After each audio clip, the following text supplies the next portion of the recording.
Hey everybody, this is Sammy, and I'm here with special guests, Kevin and Max. Say hi everybody. Hello, how's it going today? Hello. Hey, it's going good. This is Max. Hi Max. And this is Kevin. Hi Kevin. Now you know our voices. I'm Sam.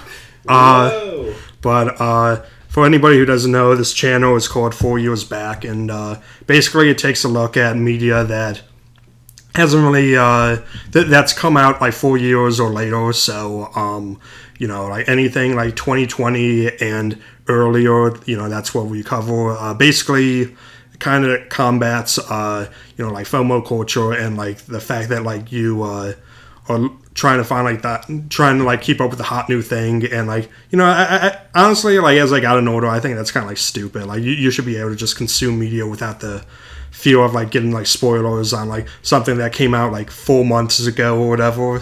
But, I guess you can say that you are FOMophobic. Whoa. I guess so. Don't go throwing out accusations. I gotta look up the definition of that to make sure it's not an actual. The fear of missing out. I gotta look up the definition of that to make sure that isn't something else. But yeah, so for right now, yes, that's what I'm in. Agreed. So we watch Newsies, and like of course like we're gonna have both Newsies. Both. So we watched 1991's Newsy, and we watched 2017's musical adaptation that Disney made 25 years later. That was 2017? That was 2017, yes. Unless you watched a different musical, and in that case, like I guess we can talk. I thought it was 2011. Oh, no, that's 2017, yeah. Huh. I guess first off, I never heard of this. I had no prior knowledge of anything Newsy related. Didn't even know that it existed.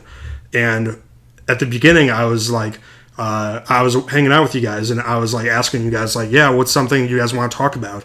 And you, Max, you said we should watch Newsies. And out of the years that I've known you, like I know you like Star Trek, I know you like Futurama, I know you like Simpsons, like.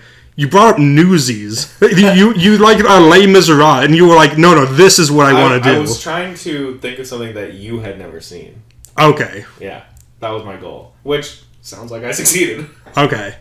And I'll be honest, at the beginning, I was very worried because I was like, oh man, like, are we going to have that much to talk about? But no, like, I watching both of these, I think both of them are interesting, both positives and negatives. Yeah. Agreed. But I don't know. I'm excited to learn more. Like Kevin, like what's your experience with all this? Well, surprisingly, I actually do have some background with this film that I am excited to get into. It's not that deep. So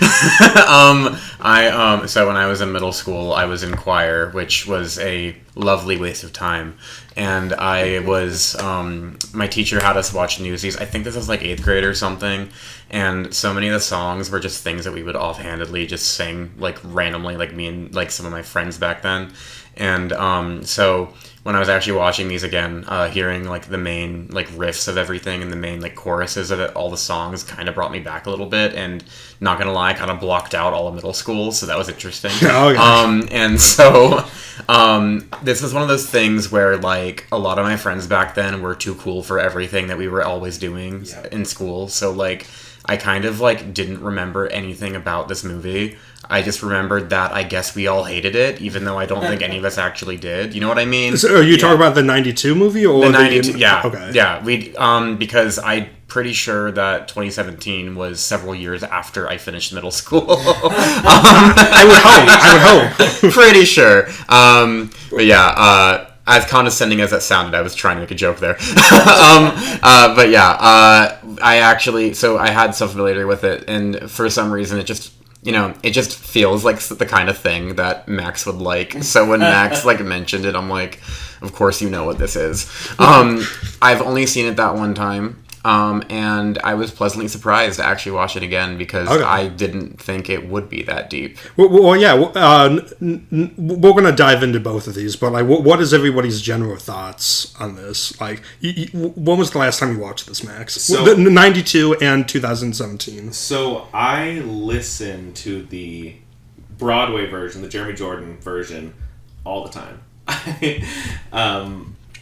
And I had watched the musical for the first time over COVID, I believe. But the first time I ever saw Newsies was actually my brother's community theater version, where he played... oh man, they all have such weird names that only get mentioned once or twice. He played the kid with the eye patch. I don't remember if anyone caught his name. I have notes about this kid. Okay. It's kind of interesting. So that was a stage version at Gallery Players. Shout out Gallery Players in Columbus, Ohio. I don't even know what that is, and I'm from there. At the JCC. Ohio. So that was the first time I ever saw it. I think that might have been 2018, 2019, to be honest.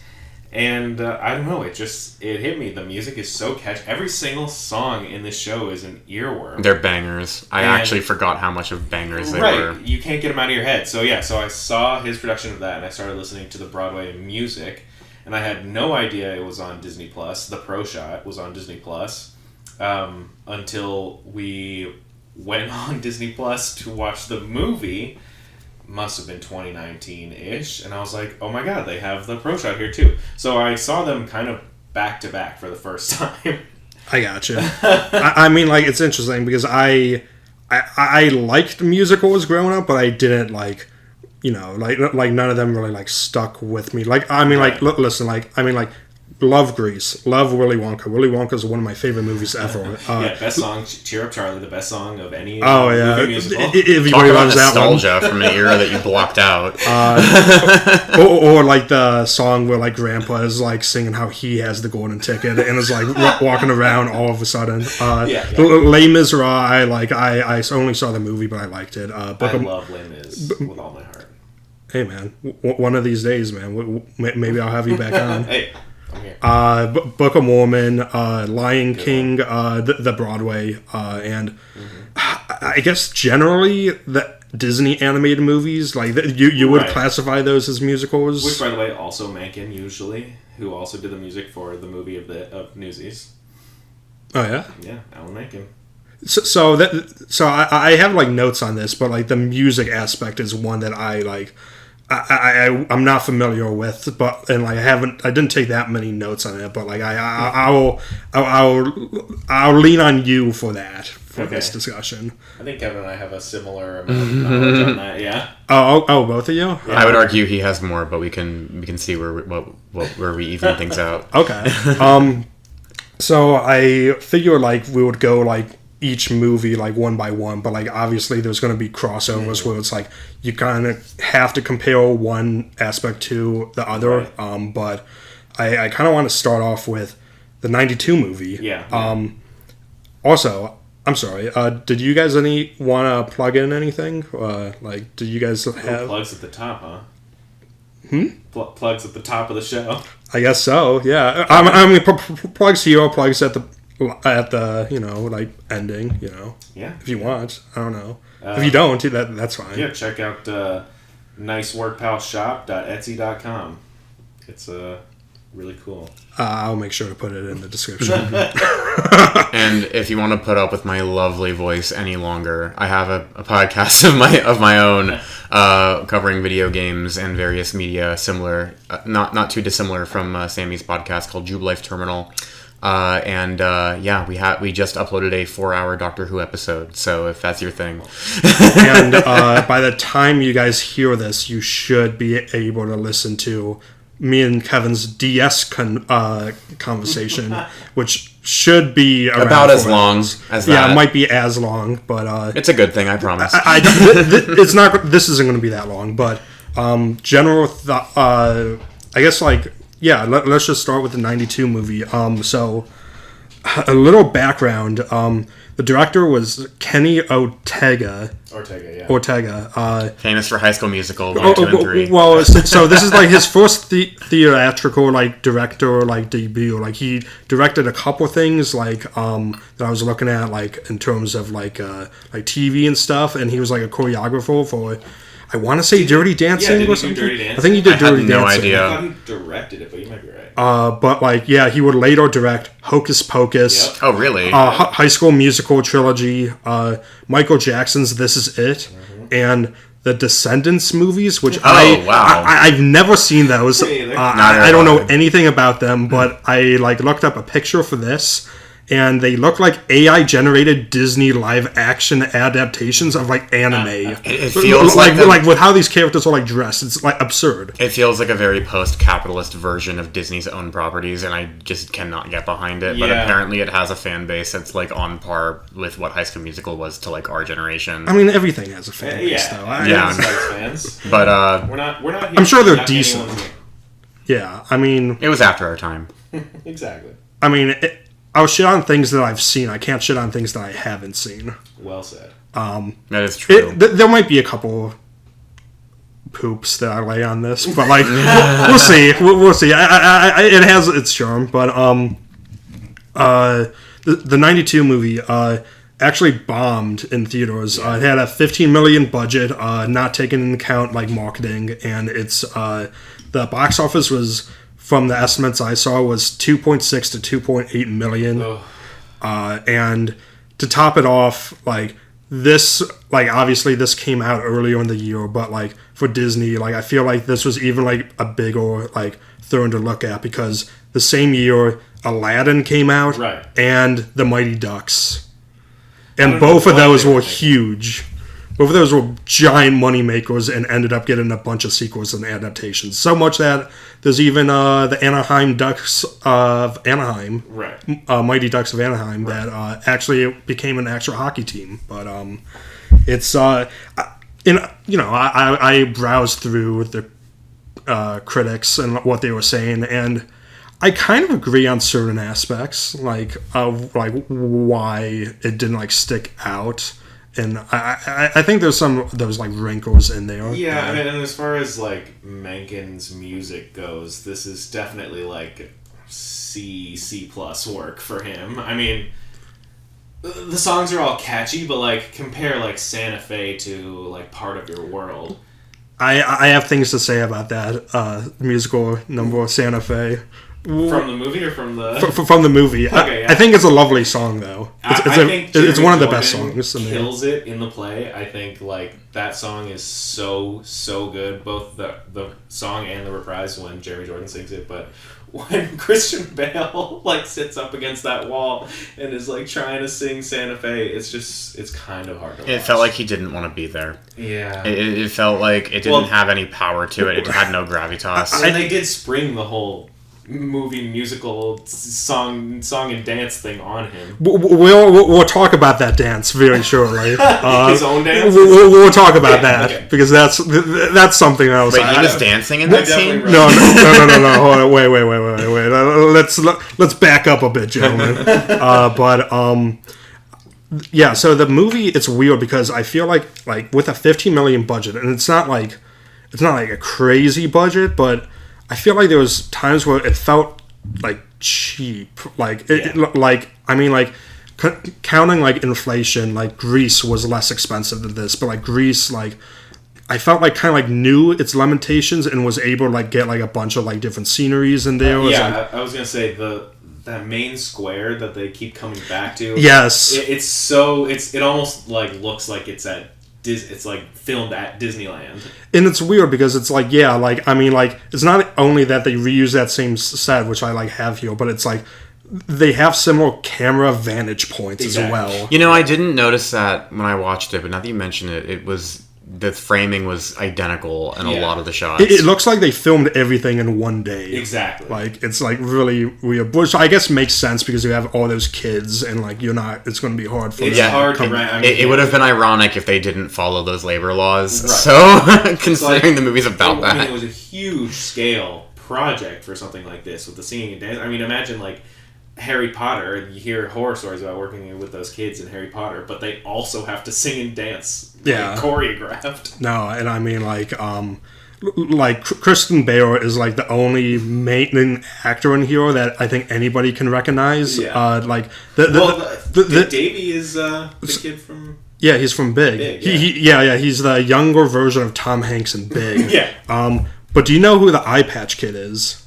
No, who's the actor? Okay, so well, hold on. So the Eye Patch Kid is a reference to the actual kid in like 1899 who was the actual like Jack of that. He was like the actual like leader of that. That's a reference, which he does not show up in the 2017 Broadway. There's no Eye Patch Kid in there. Really? Yeah, weirdly enough. Spot Collins. Spot Collins. The kid who plays Spot Collins. He was the original voice of Littlefoot in Land Before Time. Wow. Interesting. Yeah. I don't want to get into that. I had no idea. There's a story there I don't feel like getting into. Oh, God. We can skip over the Land Before Time. You don't like tree stores? That's not it. Okay. But, yeah, so, like, basically, like, I mean, I didn't do that much research into, like, what actually happened, like, back then in, like, real life. But, yeah, just, like, this is based on real events of the Newsies strikes. Took place in 1899. Considered to be one of the most effective strikes in U.S. history. It only took 2 weeks, which is, like, that's, like, crazy. Yeah, that's wild. And it coincided with the trolley strikes, which, like, I don't know anything about that. Which the movie did touch on a lot. They touched on it a lot, yeah. But I think both versions touch on it, yeah. But, I mean, like, this is one of Christian Bale's, like, I believe one of his, like, first roles. And it might be his first bigger leading role. Yeah. Yeah. But, it's... a lot of good that did him. I mean, hey, he was very successful after this. True. And, I mean... I don't think he did a terrible job, but there was, again, like, I mean, like, I'll compare him to the musical version. Jeremy Jordan. Weirdly enough, like, not to, like, get sidetracked, but I do like Christian Bale's interpretation a little bit more. But I know that's controversial, but we'll see. We'll get there when we get there. But, I guess we should kind of like go through the timeline itself, but like I mean before we do that, is there any general thoughts you guys had about this movie? Just like my first note is opening narration. Oi. Which I was expecting there to be more narration, but no. I think the only narration at all in the movie is just the opening lines. I could be wrong about that, but that's the... I mean, I trust you. I mean, like, for everybody who doesn't know, like, they watched the 92 movie yesterday. Yeah. I watched the 2017 musical yesterday. Oh, wow. And and the last time I watched this was probably, like, a week ago for the 92 movie. Mm-hmm. But, yeah, I don't remember that at all. Yeah. Opening narration. You gotta love it. But we start off with a kid making out with another kid's foot. They're like scissoring in bed. Yeah. I think I missed that. And then they pan down, and the other kid, he's asleep with a cigar between his fingers. And when they wake him up, he opens his eyes, puts the cigar. Oh yeah, I remember now. Yeah. Insane. Are they in an orphanage? Like, what is this? It seems to be housing for the newsboys. Yeah, I was going to ask about that because the movie didn't really explain. No, it didn't. I think there was like a plaque on the wall but before they showed the inside of the building, when they showed the exterior shot, I think there was a plaque on the wall or something that said like Newsboys House. But like later on, they like talk to like this like old man. It's like Snidel comes in and he's like going in and like searching about the news of Jack or whatever. But like. He's talking to like a guy at a front desk. Yeah, so that old man was waking them all up at the beginning of the movie. I don't remember that. Yeah. Okay. He's like an old man with like a green visor. So what is this? Why is there a desk guy at this? Do they live at like some hotel? He must just run the Newsboys House. I mean, like, granted, like, I'm very ignorant when it comes to, like, life back then. Like, I really don't know anything about 1899 New York, but... That's kind of, like, my entire, like, thing with this movie, is it kind of, even though it's obviously a dramatization / I don't want to say romanticization, but I guess you can, and I feel like it informed me about a lot, and that all goes literally into everything I have to say, so I don't want to, like, say everything immediately, but, I'm just assuming that just due to the amount of labor that, unless it was just a convenient way to introduce all the characters in one place, and they just did that as a creative license thing, Which is entirely possible. I wouldn't be surprised if, due to the amount of work it probably took to get information out in those settings, that they actually had houses like that. Yeah. That is just something. A lot of them seem to be orphans. I mean, at the end of the day, it's a movie, and it's not just a movie, but it's a musical movie where it is very, like, tongue-in-cheek and like, very, like, hokey and stuff like that. It was originally supposed to be, like, a drama. This was supposed to be a drama? It was supposed to be... Okay, so it was greenlit as a period drama, basically, about the Newsboys strike of 1899.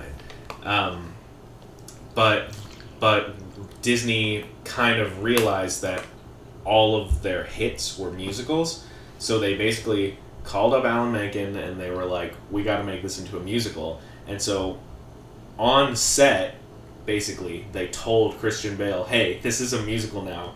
We're going to take, I think it was like 10 weeks of, like, song and dance lessons for him and all the other boys. So this is a studio disaster, almost. Correct. This is a studio. I'm kind of impressed it came out as good as it did. Yeah, I mean, that's, like, kind of interesting. Now I'm curious, like, what that version would look like. I know, right?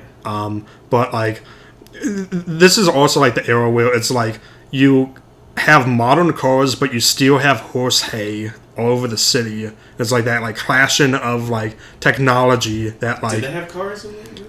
Yeah, because Roosevelt drove in with... He was on a carriage. I think it was a horse-drawn. Oh, was it a carriage? It was. Oh, my bad.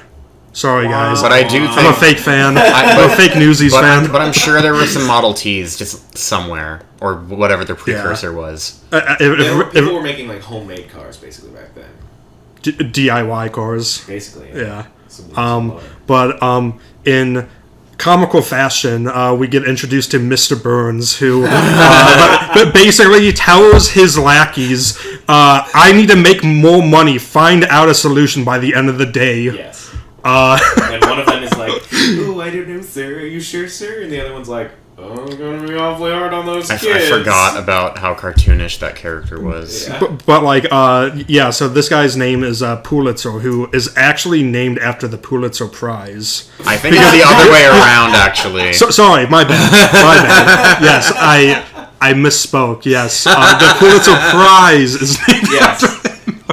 Ooh, he might someday get a Pulitzer. Let's name him Pulitzer. It's Joseph Pulitzer, the actual real person who was in charge of the World newspaper at the time. Yeah, and he talks, like, in both adaptations, he talks about Hearst.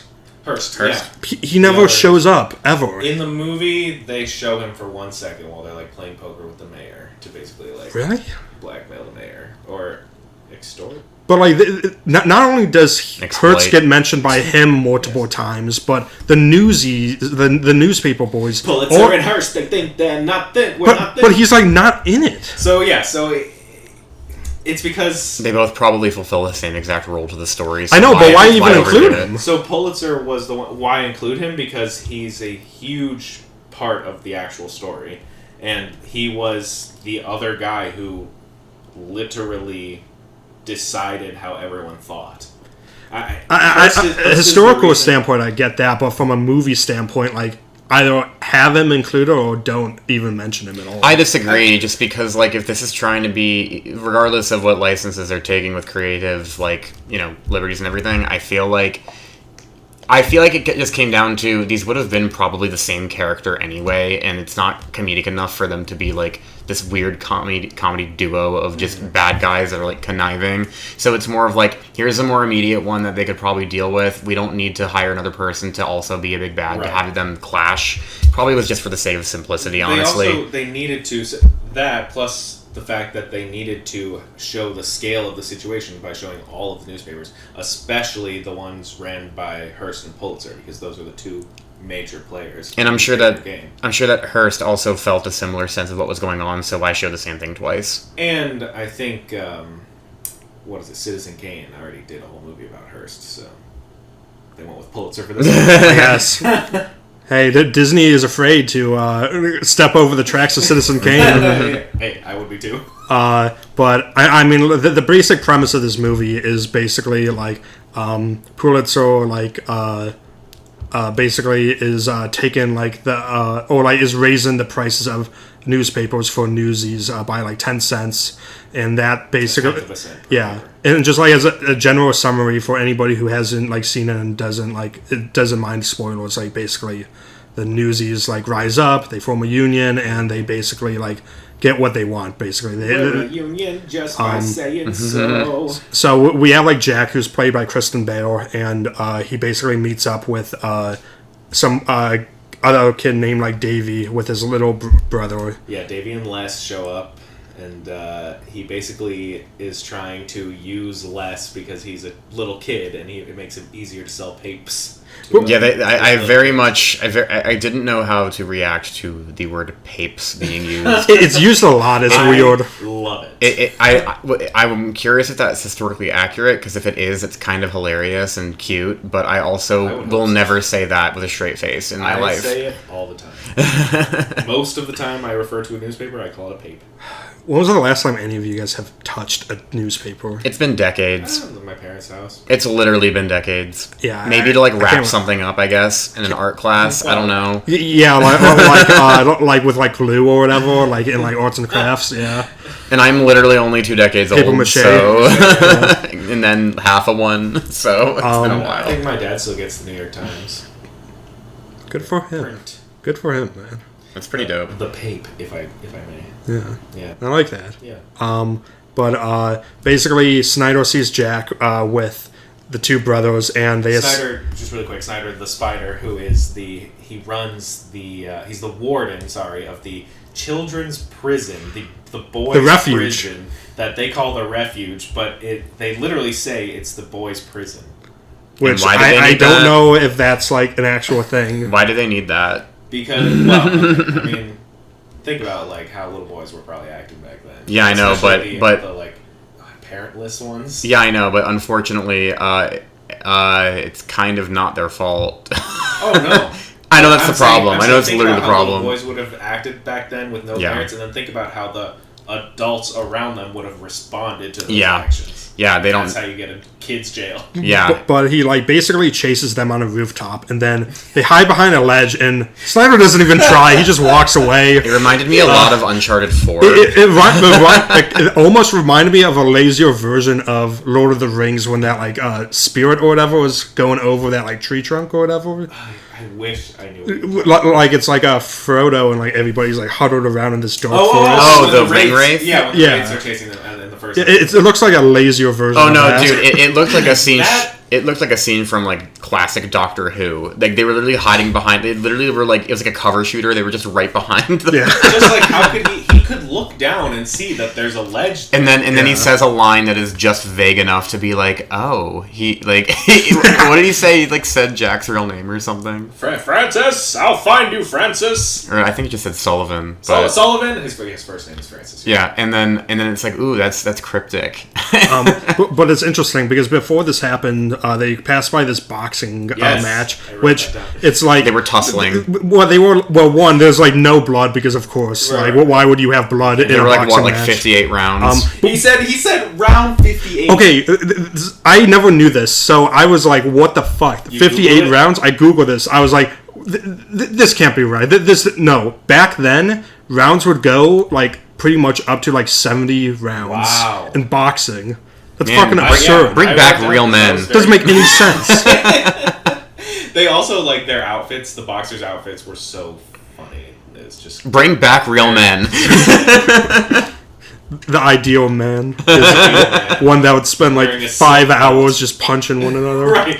Round 58. Now that is toxic masculinity. I mean, I guess it's like, like your this is like before like the super athlete and like when people like actually could like throw a punch and kill a guy, but like I mean still like, dude, what the fuck? Yeah. It's crazy. And then, okay, so the musical corrects this, and I understand like what their purpose is in the actual story, but the Delanceys. The Delancey brothers? They're just two guys, and they're like trying to be like, "Hey, what's up?" And they were talking like a group of 15, and they think that they're going to listen to them. What do you mean by the musical corrects it? Well, I mean, like you get more of basically in the musical they tell you like, yeah, they're supposed to be like the muscle basically for the newspaper. And Wiesel's muscle. They don't really explain that in this. No. And it's just like these two guys who like, hey, what are you doing here? One of them has a mustache, and they're just like, don't mess with us. And then they instantly get clowned on by Jack. But yeah, and then we meet. We meet the family. Before that, we meet a character that I am very unsure what they were trying to go for this. We meet Meta Lorkson. Oh yeah, this was interesting. Who is a 50-year-old burlesque dancer in a purple dress who is flirtatious to a 15-year-old boy. I think Jack is 17. Oh, I wrote 15. And it doesn't make it better. In Santa Fe, he says 17. Okay. Yeah, But, I mean, I'm not saying that's better. I was just correcting you. No, what is the point of this character? So she's basically their hideout. But the musical does a great job of correcting this character and giving her more to do, I think. Because what was the recontextualization for her in that again? Well, so they gave her a whole song, which I liked, even though that doesn't add to the context. But Jack, in the musical, Jack draws her scenery. And that's how he knows her. Oh, and right, she yeah. lets him and the other Newsies hide out there when they need to. Yeah, because he draws her stuff. In the musical, they reinterpreted Jack to like be an artist, and I have issues with that. I actually think it improved on some stuff. Yeah, it helped a lot. What do you have issues about? What did you feel about it? We'll talk about it more when we get to 2017, but right. I felt like it was like too much like, oh, well, you gotta... It felt very like Disney, plug and place, you know. Like it felt like very like it felt like, oh well, you're not so bad. You got this hidden talent, and you know you're special in your own way. And I don't know, it felt something like that. While like this is just like, oh, he's just like a kid who just like is just like every other kid. Like I felt like it kind of like fantasized a little bit of that, but again, I get what you're saying, but I think it helped. I think it helped for a few reasons. Because one, for recontextualizing why they're all at this fucking brothel the whole time. Is it a brothel or is it a brothel? There was a brothel. There was a brothel. Sorry, burlesque house, which is basically like a strip club nowadays. Like nobody fucks there. Can I curse on this podcast? Yeah, you can fucking curse. Okay, nobody fucks there, but like people are half naked, mostly naked on stage. Yeah. It's interpreted that they're half naked. Yeah, we don't see it. Well, I think Les, the little boy, says something about it, or that he's staring at them or something. Okay, so and I know we're like jumping around, but like there is an image in the 2017 version that I'm going to put up in this video that is like the best face ever of this kid just like staring at this burlesque girl's like leg. There's a lot of overacting happening with Les in the musical version. Yeah, but anyways, like back to the 92 movie. Yeah.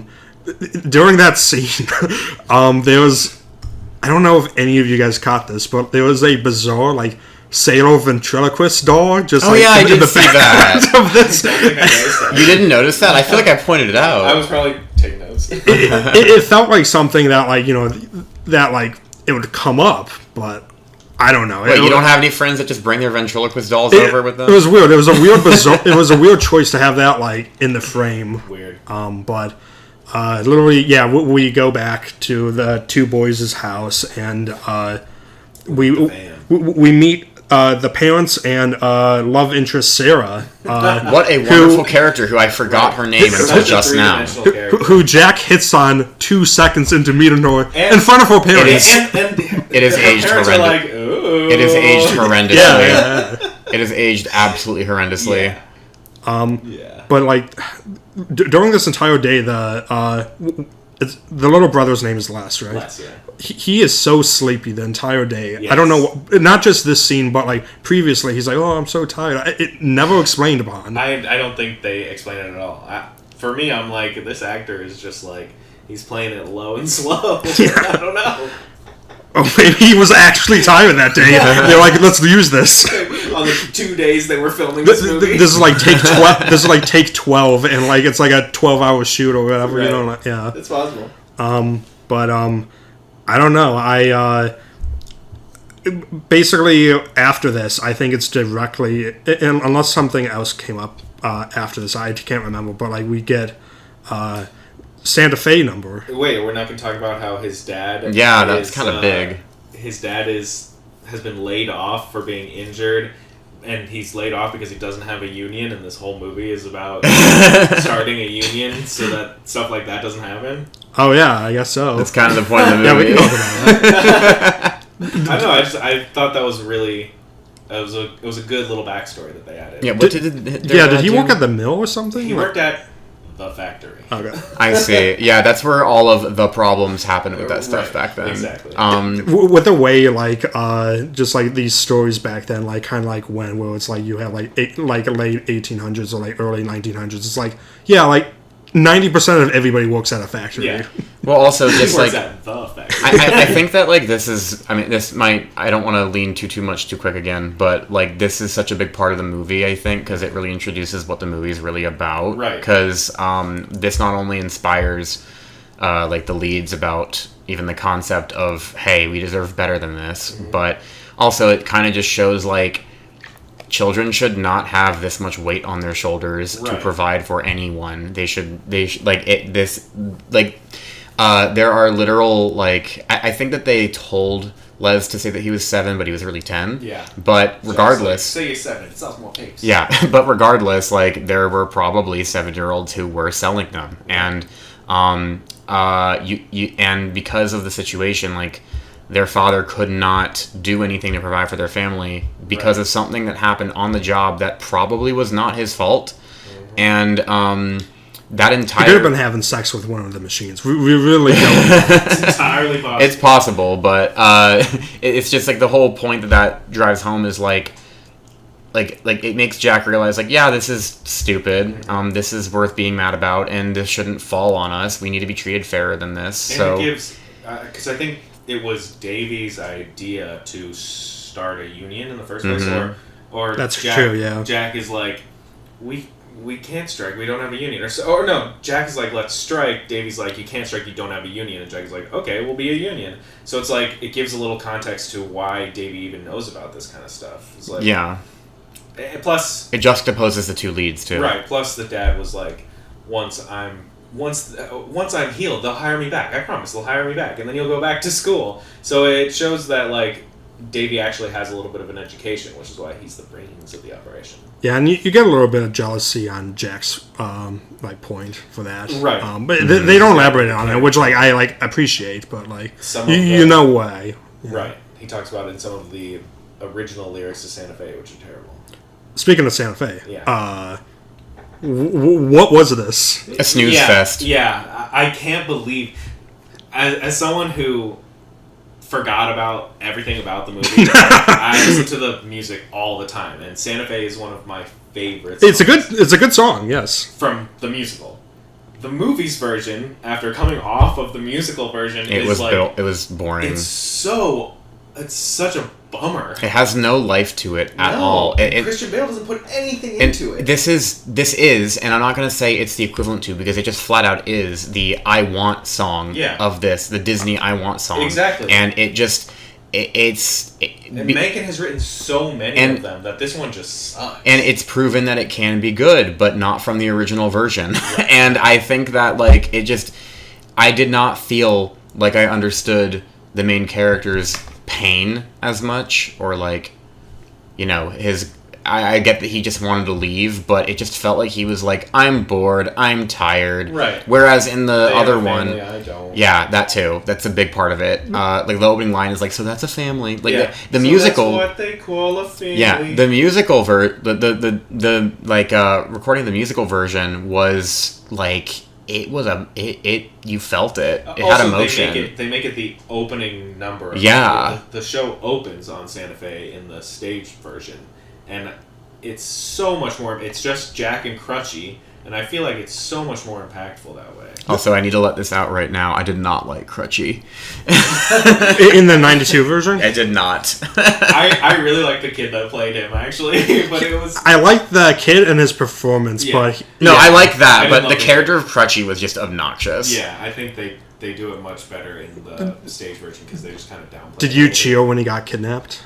No, I actually Did you forgot. clap in the theater? I actually forgot he existed when until when one he of the was... Delancey's kicked the crutch out from under Crutchy, Kevin was like, yeah! No, honestly, I was just like, oh, that sucks. If anything.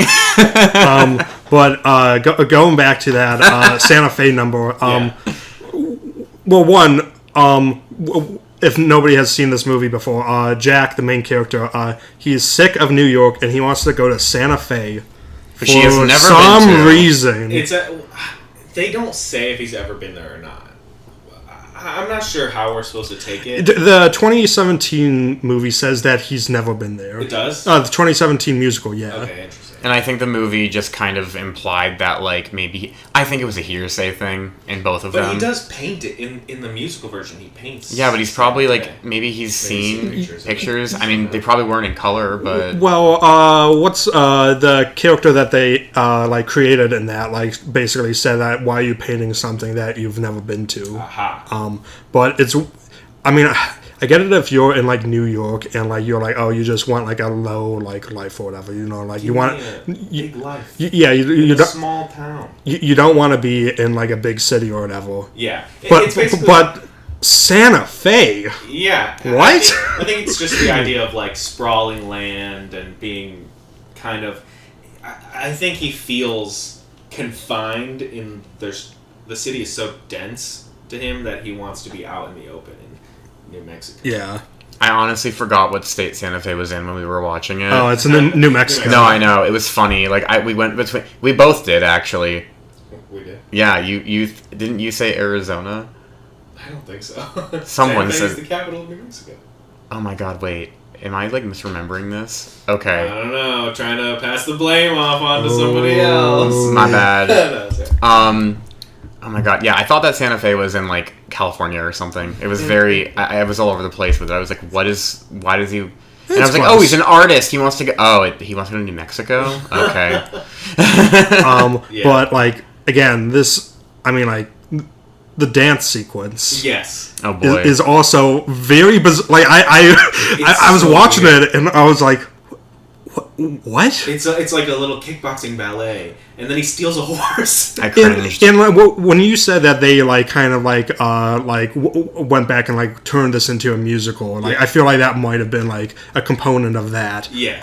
Where they only had a few weeks to learn this dancing, But like, or even come up with. but like your director is a choreographer. Correct. Was he just like fuck it? I have no idea. That was probably the best take they got. It is the most bizarre. That was That was take number 20, and that was the best one. Hey, Christian Bale has never said, "Hey, I'm a dancer." All right. No, I applaud him. You know, he didn't direct this. He just was told what to do. Yeah. It's very bizarre. But- and then he steals a horse. And then he steals a horse. And then he lets it. He's just like, all right, I'm off this horse, and then he smacks it on the ass, and it runs away.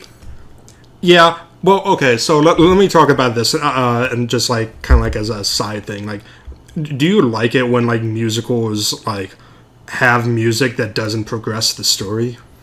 It depends. Because I feel like I'm very like more of a component, and I feel like this is like kind of like a flaw with the movie where like there are some songs and dance sequences that like don't progress the story at all. Like, can you give me an example of one, just so I know? So I know that there was like I forget the actual name of it, but I know like during like the courtyard like dance like outside like Carrying the banner. I can't remember specifically, but I know that and the world will know. There was just like certain aspects of.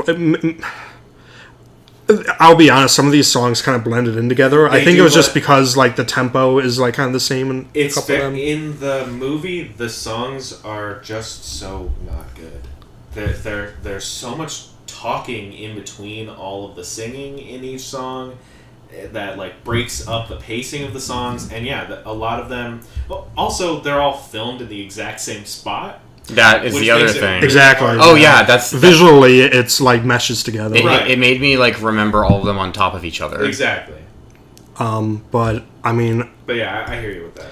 I agree. But like after this, and after Jack and Davey like hear that the news that they were raising the price of the papers, they huddle around like the courtyard or whatever, and in front of everybody, Jack is just asking Davey like really loudly like what should he say to the kids who are like right over his shoulder. He like turns back to him and he's like, all right, what do I say next? And then Davey whispers to him and he's like, or he doesn't even whisper, he like talks to him and then he's like, yeah, and then we're gonna need this. And what else was he gonna say? And then we're gonna need to do this. It's very cartoony. Yeah. But here's the thing, those kids are not in school, so maybe they're just that dumb. Maybe they just don't know English. Yeah, that is fair. Say, there's one in one of the songs.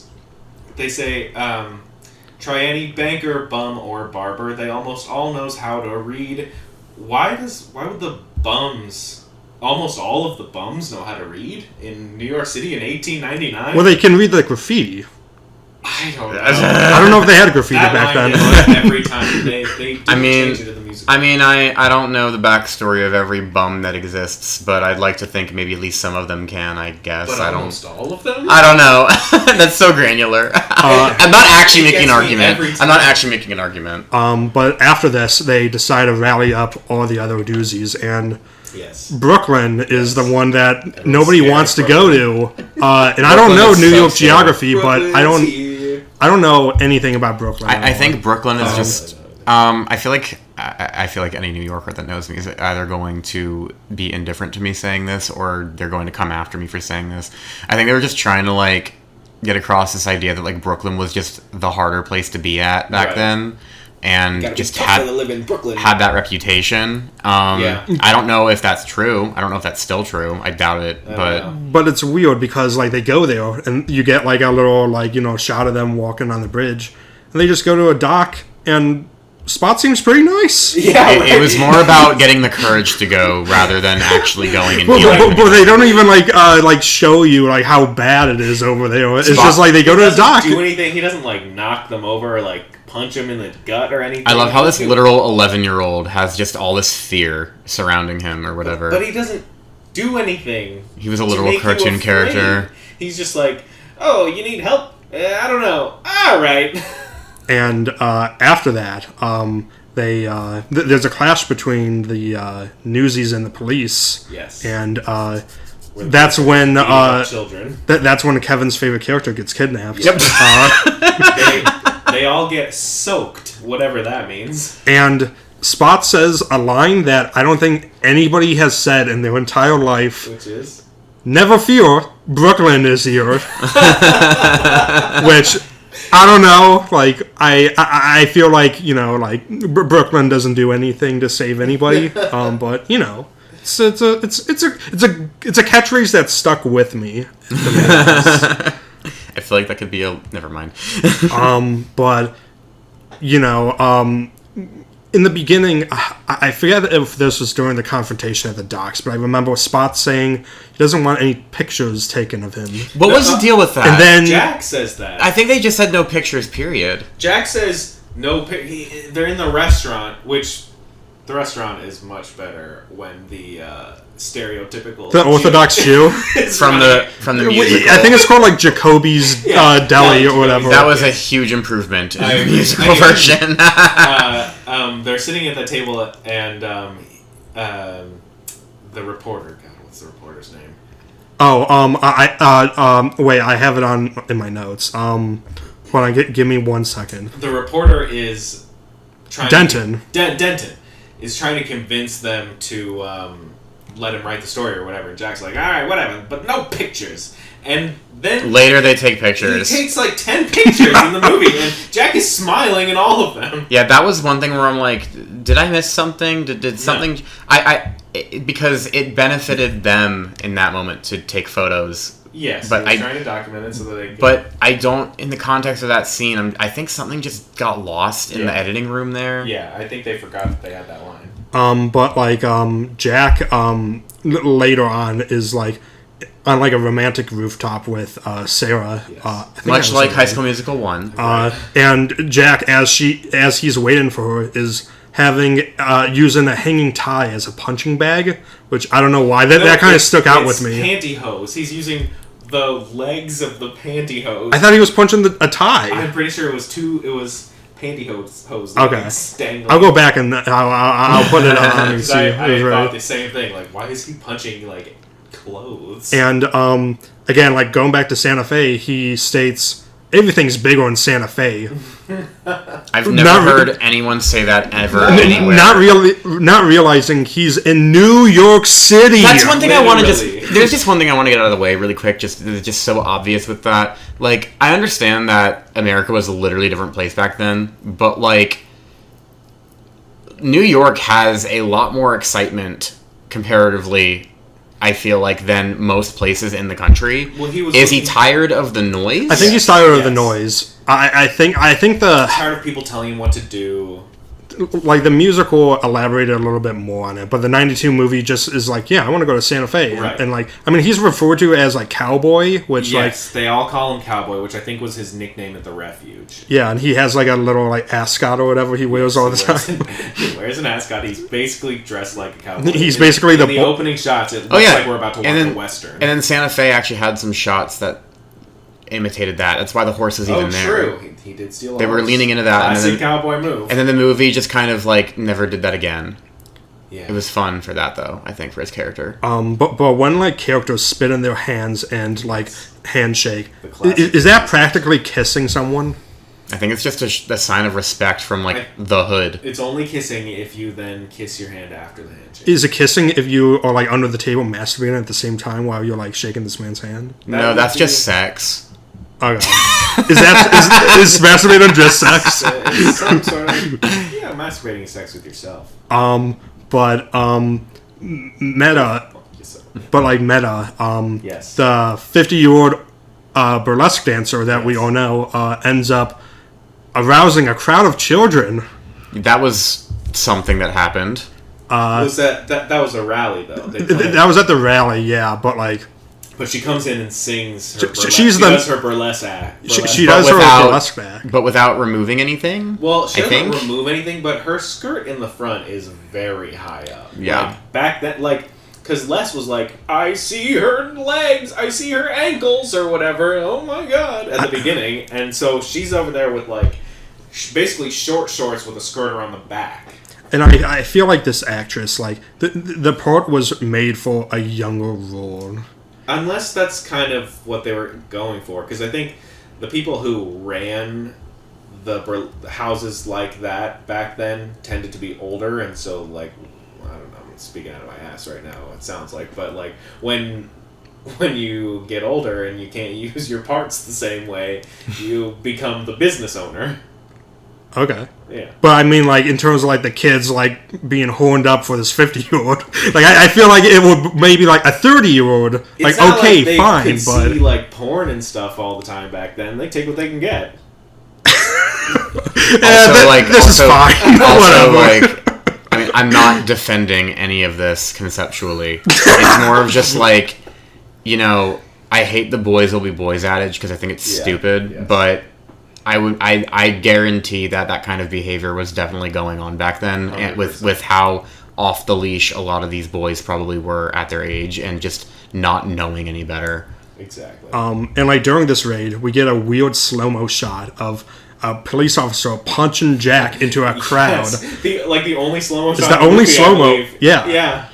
very bizarre choice. It's a weird shot. I remember that, yeah. And at the court, everybody is being charged $5 per kid for like what they're doing, Which is crazy. I feel like that's so much money. I think I did the math, and it was like $189 or something like that. Per homeless child. Poor homeless child. Yeah. That is getting paid like Cents. not much. Yeah, pennies. Like these kids literally come home with pennies or half pennies. But this kind of leads to my other point is, the reporter Denton. Yes.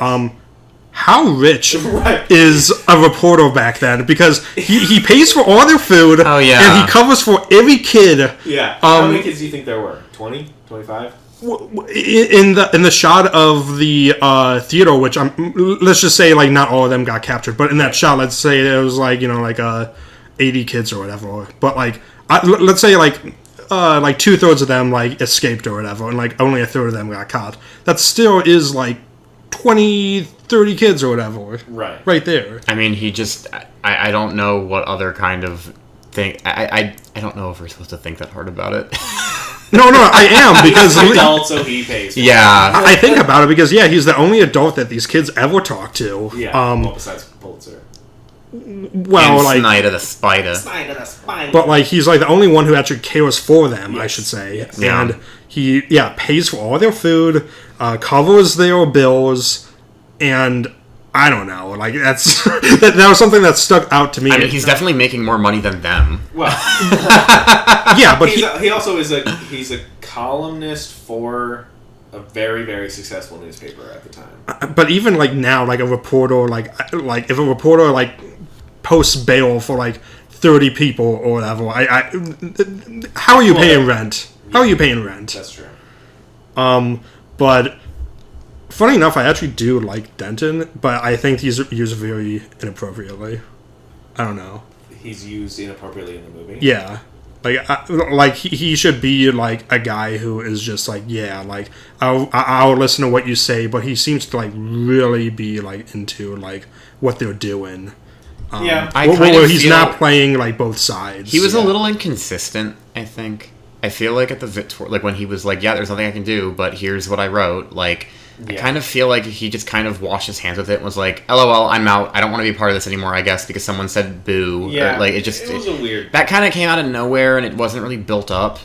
Again, we're going to talk about the musical shortly, but like I do like that reporter character more that interpretation than the other one.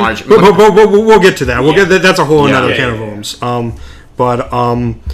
Something that was really interesting was, I forget if Denton brought it up or what, but like everybody was worried that their story was not going to make the paper.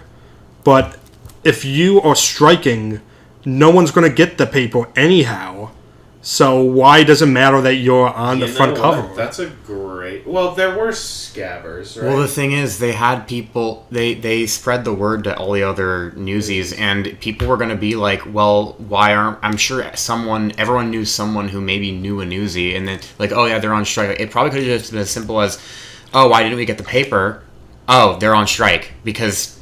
they probably were familiar with seeing them around, and they would have noticed that they weren't there, and at least someone in a crowd would probably be able to know, they probably are on strike. But like, the paper still went. People still got the paper. That's true, yeah. Although they do later say, Jack is like, your sales are down 70% since the strike. So they're still selling them. So they do actually mention that, at least. But yeah, I do get how that can be like a snake eating its own tail. Like it just was like bizarre, and I mean, obviously, like I'm sure there's like other publications or whatever like that, but like it seems like Pulitzer has like a monopoly. Well, they were striking all. Pulitzer was making deals with Hearst and the other newspaper heads to keep the pricing consistent, to make the Newsies have to buy the papers at the price he wanted. But in the 92 movie, they said that? Yeah. Okay. But the Newsies were striking all of the papers. That's why they say, Pulitzer and Hearst, they think we're nothing. Are we nothing? No. So they're talking about striking all of the papers. Not just those two. Not just the World. Yeah. And then, like, we have, like, a scene where Pulitzer takes Jack into his mansion and threatens to put Davy in refuge, which we'll get I know I keep on saying this about, like, we'll get to the musical, but I feel like that scene works better in this than in the musical. Just because it feels more straightforward and less complicated. Yeah. Given, like, what they added in. But after that, Crutchy is talking to Jack, who says that he put something in the warden's sauerkraut, and that would give him another 3 months in refuge, which He dropped something in his sauerkraut. what could it possibly be? He's literally poisoning him. Is it like poison? Is it like some sort of like bodily fluid? Yeah, it could be anything. And I mean, like, after that, you know. Also, wait, Snyder, I wrote this down. Snyder has Crutchy basically as his butler. The only kid who has, like, mobility issues in the entire refuge is the one bringing him, like, trays. That's one of the issues I had with that part in the movie where they just lazily were like, LOL, he fibbed, and, like, that moved the plot forward. No, you don't understand. He's just that evil that he would use the guy who's handicapped to, like, do all of his bidding. That does add some flavor to it, I will say. He's, like, carrying around a huge platter of food and stuff with one hand on his crutch, and, like, Snyder gets mad at him, like, dude, you have the only crippled kid bringing you shit. Which brings us directly to the next point, is a scene that was definitely cut in the musical, is the two Delanceys try to bring David's sister into the alley and I'm going to assume rape her? Presumably, yeah. Yeah.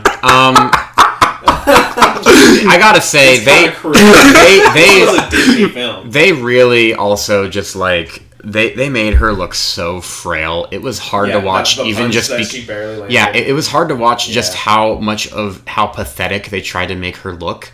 Like, because she's a girl, she can't fight back. It was. I did not like that. The stage show did a great job of actually adding a real female character perspective. Yeah. I will say, though, this scene was followed up by the origin of Batman, because... He came and solved the crime the first time? Yes. Stopped the crime, sorry. Swear to me. Yeah. Swear to me. Where were the newspapers going? Someone was going to say it. But. This is my town, Delancey's. But yeah, that was just a funny point that I had. But like during they eventually like found this like old like printing press or whatever, and like that's where they printed out their Newsy banner. Yes, the old printing press that's in the little. Okay. So at first I thought it was Pulitzer's basement where they were holding him. No, I think they're holding him in Weasel's basement. Who was Weasel again? The newspaper doler outer. He's the guy who like pass out the newspapers after being paid. Yeah.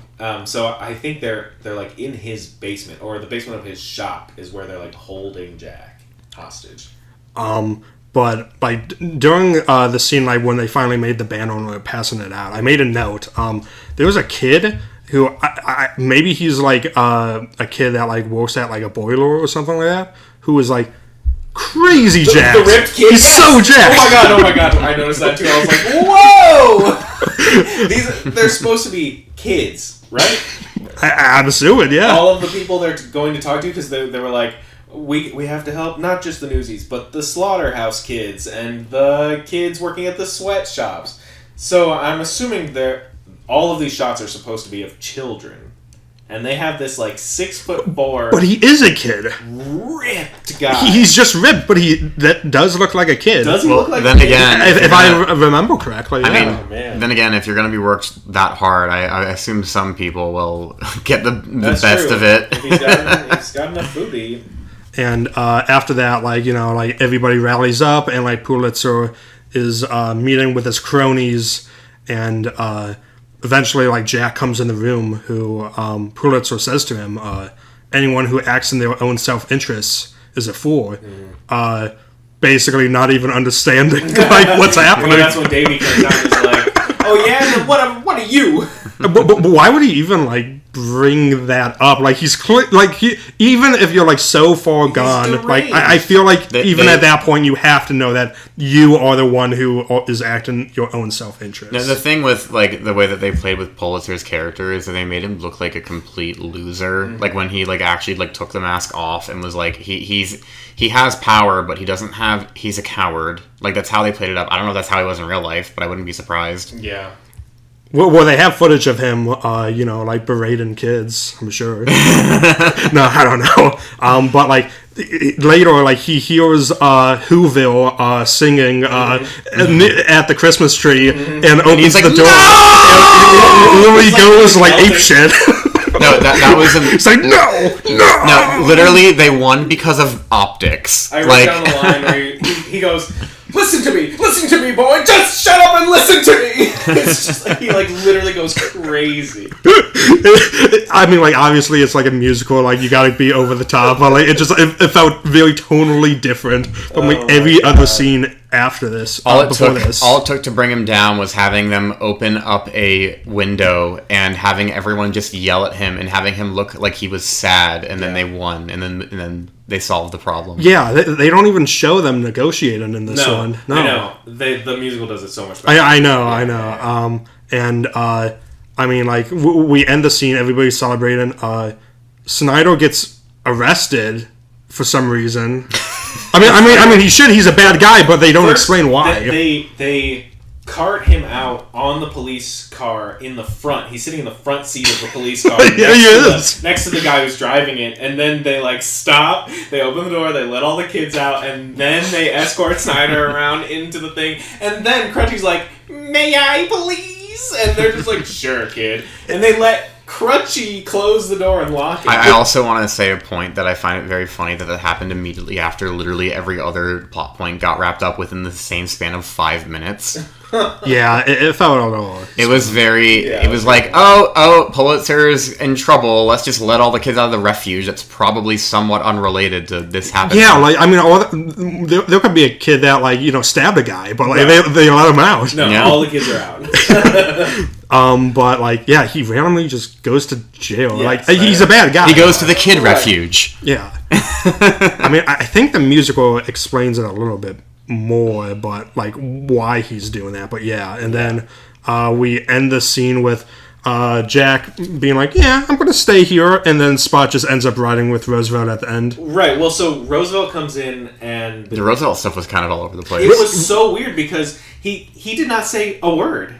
They had him like standing up on a podium like he was gonna talk. Jack gets in his car, and they just he pats him on the back, and they sit down and go away. He doesn't say one word. And then when he brings Jack back, he stands up and he's like, but he still does not speak one single word. So it's weird because, like, I mean, his appearance in this is kind of like odd because, I mean, like, at this point, I don't think he was the president. No, he was the governor of the state. He was the governor, but I feel like it's like, if you're just watching like a random movie and like at the end it's like, oh my god, it's Barack Obama, and they're like, oh my god, it felt really out of place. It's Bernie Sanders, he's here to save us. Like, that was a little that part. I love how they like mythologized him basically. They like made Jack's character have that whole part of his backstory. They treat him like a superhero. Yeah, they're like, yo, it was Theodore Roosevelt, and it's like, okay. Yeah, so, I mean, does anybody have any, like... Just my last point was just what was Spot doing in the governor's coach at the end? Like, he just all of a sudden was in the coach. They didn't show him getting in or anything. He's just there. Just getting a ride. So random. Just hanging out. With the governor. With the governor. I feel like they were just trying to, like, sell the whole, like, end of the movie. Like, oh, everyone's happy and just messing around kind of thing. So, I honestly feel like the movie failed to really hammer home the whole, like, Jack staying thing. Like, it wasn't unexpected. I saw it coming, but it didn't have any power to it. I also just think that has to do entirely with just the emotional stakes that the song Santa Fe even had of, like, which were none in this. It just felt so flat, and just it was there, and it's like when Jack decided to stay, like, yay, he found his family, I guess. It's like, okay, I know like 3 of these characters' names. Right. Well, I mean, there's Racetrack. There's Crutchy. Oh yeah, Racetrack. Racetrack gets KO'd at one point in this movie. Can you put When? In the Boston News Party. Oh yeah, I had there was like the Boston Tea Party thing that was going on where they were like all like protesting or whatever. It was when the police came to the news doling out area. They, that's the initial clash or whatever. Yeah. Yeah. Okay. Yeah, and they just straight up knocked him out with one punch. Racetrack. Interesting. Yeah. I don't remember that. I mean, general thoughts about the '92 movie. Like, I personally, I didn't think it was bad, but I didn't think it was memorable.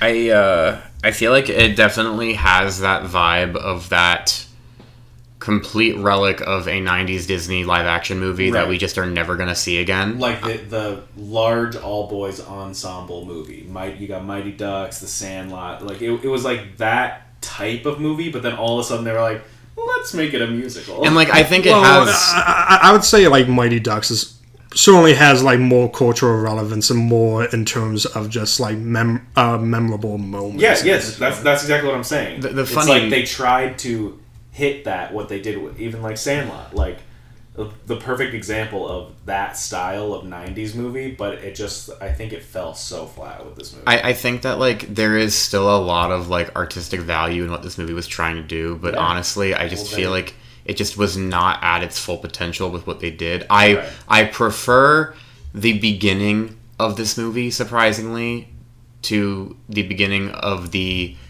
Broadway musical version, but it's flipped when it comes to I prefer the ending of the Broadway musical version to the ending of the movie. Okay. I feel I prefer the musical all around. Period. Yeah. I agree with that too, but I also just feel like I kind of cared a bit more in the beginning of watching the movie, but then it just kind of was oh, it's over. I will say there was a difference between watching a movie and watching an on-stage musical where they're not in the sets. They're not in the sets and stuff, and there was this movie definitely had limitations, and it also was 20-30 minutes too long. Oh yeah, I don't know what when I saw the time on it was 2 hours and 1 minute. I'm we paused it and I was like, oh my god, we're not even halfway through with this movie. I was surprised. I was surprised going into it. I'm wait, this is 2 hours. Yeah. I don't think that the movie is bad at all. No. I just don't think that it's a classic in a genuine sense. It very much fell short of its potential. I mean, there's good stuff in here, and I think it got me thinking. I'm sorry, I'm a broken record, but I think when you combine this and the musical and you combine the best aspects of both, there's something right there. I think you have something really good, but I do think that I'm not shocked that this didn't do good at all. Well, in the same year as Mighty Ducks and Aladdin. Well, also, come on. Well, those were later. Newsies, I think, came out earlier in the year, really? And Aladdin and Mighty Ducks came out late or in the fall or something. Yeah, or winter. It's got no excuse. I also just want to say too that I find it upsetting and just unfortunate that they're oh, this won't be a success unless it's a musical. So then they put more effort into it that people probably didn't want to put into it, and then it made less money. I wonder if it would have been. I feel like there's a version of this that either it would have floundered even harder, or I don't know if it being a musical saved it, or if it honestly just made it do worse. I think it might have done worse. I mean, the original songs, I do like some of the original songs, King of New York, Santa Fe. I like those. But I think looking at how the characters are cast and the burlesque dancer or Pulitzer and all these older grungier looking characters, I think it would benefit from that type of direction more than something that's more hip and whimsical. But I like the look of the movie. I like it has a visual identity that is very standout. I think it probably would have done better as a movie instead of a musical movie. However, we would have lost out on the musical stage version. Yeah. If that happened. So I think it is for the best how it came to be. And I don't think that this automatically calls for we need a Newsies remake. Okay, so this is what I was about to say. I think they should do a remake and Combine the best elements. the story. Yeah, I think it would benefit it. I think I don't that'd know. be I don't know what the market is like, well, but it so it's definitely kind benefited. of over COVID. Newsies is kind of having a resurgence, especially the musical version. Everyone's listening to the music. People are talking about it a lot, at least on my free page. Although I guess that's not saying much. But I think it would be a really good time, especially also musicals are becoming more popular nowadays. I think it would be a great time to remake it. Yeah, I think that this could be a chance for them to like. I'm just coming more from the fact that like there's the legacy of the original movie, which a remake just is not going to be. But I do think that objectively they can make a better product with better preparation and better like, just execution of everything. Yeah. So on that end, yeah. But I feel like it's not going to be possible to maintain all the best bits, but. I don't know. I'd hope I think that you they. could. Yeah. I'd hope that whatever they ended up making for that would be one of the more memorable remakes Disney would make. I think it could be. Because I'm definitely.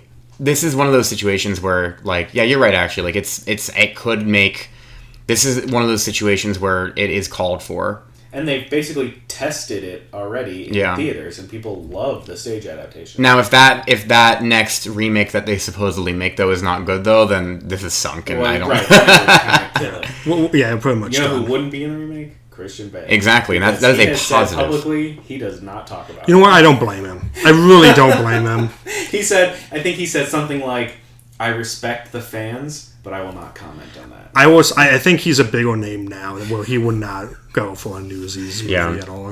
I want to talk a bit. And that's not He the could play shit. Pulitzer. That's not the shit on Newsies or whatever, but like it is like like not like a well known like No, thing. yeah, I agree. Although I think it's a little pretentious to say like I will never talk about that. But It's exactly. It's funny that means that Zac Efron has something in common with Christian Bale and their involvement with Kenny Ortega. Zac Efron doesn't talk about High School Musical. He didn't used to, actually. Interesting. He recently, I think, just started coming around. Then again, though, that there's been a lot less time for him to do that than Christian Bale for this. Well, it's weird, yeah, because like when you're like a young actor or whatever, like I have sympathy for like Zac Efron or what's his name, Twilight guy, Robert Pattinson. Robert Pattinson or whatever, where it's like they're like well known for like those like earlier roles. I do not blame Robert Pattinson for how he feels about those movies. and they want to like go away from that, and I feel like they do, especially Robert Pattinson. I mean, he was actually totally. he was literally Batman. Yeah. But I think for Christian Bale, at this point in his career, he can't even like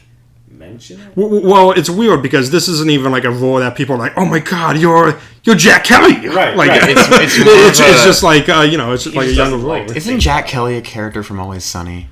No, that's Charlie Kelly. Charlie. No, but doesn't he have the uncle? I don't remember. it might, maybe that's like the Tangent, later season sorry. or Maybe something. it's based on this Tangent. show. But I do also want to point out too, because a lot of my notes were actually kind of about what the movie was highlighting. I do want to move on to the musical too, because I do think we need to talk about it. But overall, just the overall product of Newsies, the overall concept of it really got me thinking, and I do want to talk about just like, society and morality. Max and I were talking a lot about this when we were discussing it as we were watching it. It was like morality just really seemed to only be based on like the laws that were currently in place, the culture of where you were at. Kids had to work, but now people are like, oh, you're a kid, you shouldn't have anything, you shouldn't see this, you shouldn't do this, that's not no place for a kid. That probably was prevalent back then, and it definitely was to some extent, but this was also one of those things where people just kind of hiked up their skirts and dealt with it, and were like, that's reality, whatever, that's the way it is. Yeah. And also, just everything with child labor laws in general that kicked off from this is like a big part of history that I honestly don't think I thought enough about. Yeah. And also I think that this applies just as much today, if not more, but to a different extent back then. I think it speaks different volumes to things. You only know what people told you back then. Right. There were lines like, there was a line in the movie where like, it's not in the papers, it didn't happen. Mm-hmm. And, that I think that is a universal thing that I think you can apply to humanity, because you just don't know what is going on outside of what you hear, and you only believe what you hear if it comes from something that you trust. And so like you were saying with like Pulitzer and everything, like people People trusted the newspaper like the Bible. People only cared about the front page. And you didn't know what info was being twisted. The line was like, I'm not lying, I'm improving the truth. Yeah. Like, you don't question the status quo until it doesn't benefit you. Some of the kids didn't even question their everyday, like, oh, like, I have to work. I just have to work. And they're literally, like, 9. And so, one, I'm happy that that's not the world that we're currently in. At least, well, I can't actually say that 100% at all. Yeah. But I'm happy that we are, for us personally, like, we're in a country where that stuff has, as much as it was able and as much as we, you know, we haven't had to deal with that kind of stuff. But it really made me think, like, dang, like, laws and the people who enforce them and just what is right and what is wrong and what is socially acceptable, it really just comes down to the world you're born into and the problems that you're forced to deal with because of the people that left it behind and what their morals were. Yeah, there was a line that Jack said in the movie. I don't think he says it in the musical, but he says, "We was beat when we was born," which is, it's such an interesting line for, I don't know, it's a great idea for a movie, especially to, like, show the kids of the 90s, like, how it was and, like, where we've come. And I think it has honestly become more relevant today. Yeah, because especially with, like, the truth and, like, what's reported, because honestly, I don't even know if I trust what is published anymore. Right. Well, like, in terms of, like, this movie, like, I will say, like, I do like the more grungier tone that it had over the musical, where it's more musical and more like what Disney is like nowadays. But I mean, yeah, it is cool, and I do wish I was, like, more knowledgeable about, like, the history aspect of everything to like have more of, like, a say. But it is, like, it is good. Yeah, and if I'm gonna get a little too deep for this, I will also just want to say, like, it also just goes to show a lot about humanity, just like, and I'm not saying Newsies is high art for this. It's just something that it got me thinking about, just because of the nature of what the work they did was and how people got information. It's just, you know, your world is shaped by the information around you and that you hear. And just because something is on a fancy piece of paper or something is on a web page that looks really nice doesn't mean it's true, doesn't mean it happened, doesn't mean it's real. But back then and now, people don't question it sometimes, most of the time, really. And the other note that I have on here is, why is Jack just, like, in the movie without consequences at the end? And then underdeveloped makeout sesh. Oh my god, we didn't talk about the kiss. Wait, but, like, hold on. Your first point, what do you mean by that? There was, like, the end when he, like, got in trouble, and then, like, he was just kind of hanging with them and just, like, helping them out, and no one was chasing after him. No consequences. Like, after he escaped. Like, and then they did the printing press stuff, and then went to, like... Nobody was, like, looking for him or anything. I mean, is that... Did he just have plot armor? Like, is that plot armor, or is that just, like, of the time? That's kind of my point, though. It's like the people enforcing laws, like you could probably get away with a lot of stuff back then. Yeah, notorious bank robbers. I mean, like... Crutchy got a little beaten up while the police were watching. And that stuff really is only... were beating up children. Yeah. That stuff is only as effective as the people doing it too, and that's another thing got me thinking. I was like, we're in this world today where, like, we feel so threatened by like security and everything, and, like, yeah, like, it's a lot easier to find people and to do that stuff, but in reality, on, like, a human level, humans doing things and looking for people, I kind of chalk it up to the fact that they just sucked at their jobs and Jack just was like, but, like, the reality is though is that totally could have been historically accurate. I mean, you said you wanted to talk about this kiss. I don't remember this kiss. I remember that musical's kiss. I don't remember this one. Okay, they literally kiss in the middle of all the newsboys, and all of these, like, kids, nobody's like, ew, or like, oh my god, what's going on over here? Everyone's just like, aww, and then while they're mid-kiss, Davey and Les, like, come over and hug them, and they're just, like, cool and they with do it. A big group hug, like, with their sister while she's kissing this guy. It is weird that the brothers don't, like, you know, like, butt in at, like, any point of the story and, like, be like, Jack, like, lay off my sister. He did save her, but, like, I still wouldn't be comfortable with that. Even, like, when they first meet the dad, it was not, like, a good flirting at the table, and the dad's like, oh, look at these two lovebirds, like. What's going on?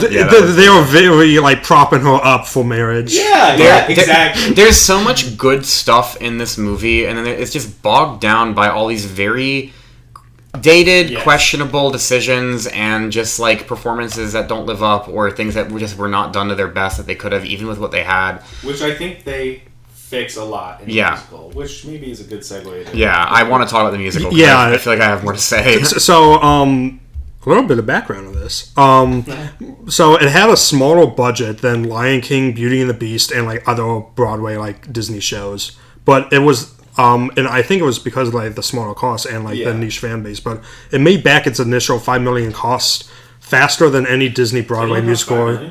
I believe so. Wow. Yeah, maybe the initial run. Yeah. But like made back its initial $5 million cost, was like the fastest Disney Broadway musical to turn a profit, which is pretty good. I mean, considering like how like unprofitable the movie was. Right. Exactly. And the sets are interesting because they like use like backgrounds and they of like New York and stuff, and they have these like thin screens that like pull out, and like it will like change like colors or change there's the projector system that they have for this. It was so cool. And like it's kind of interesting because like during it, like that like big chalkboard or whatever that they write. Chalkboard.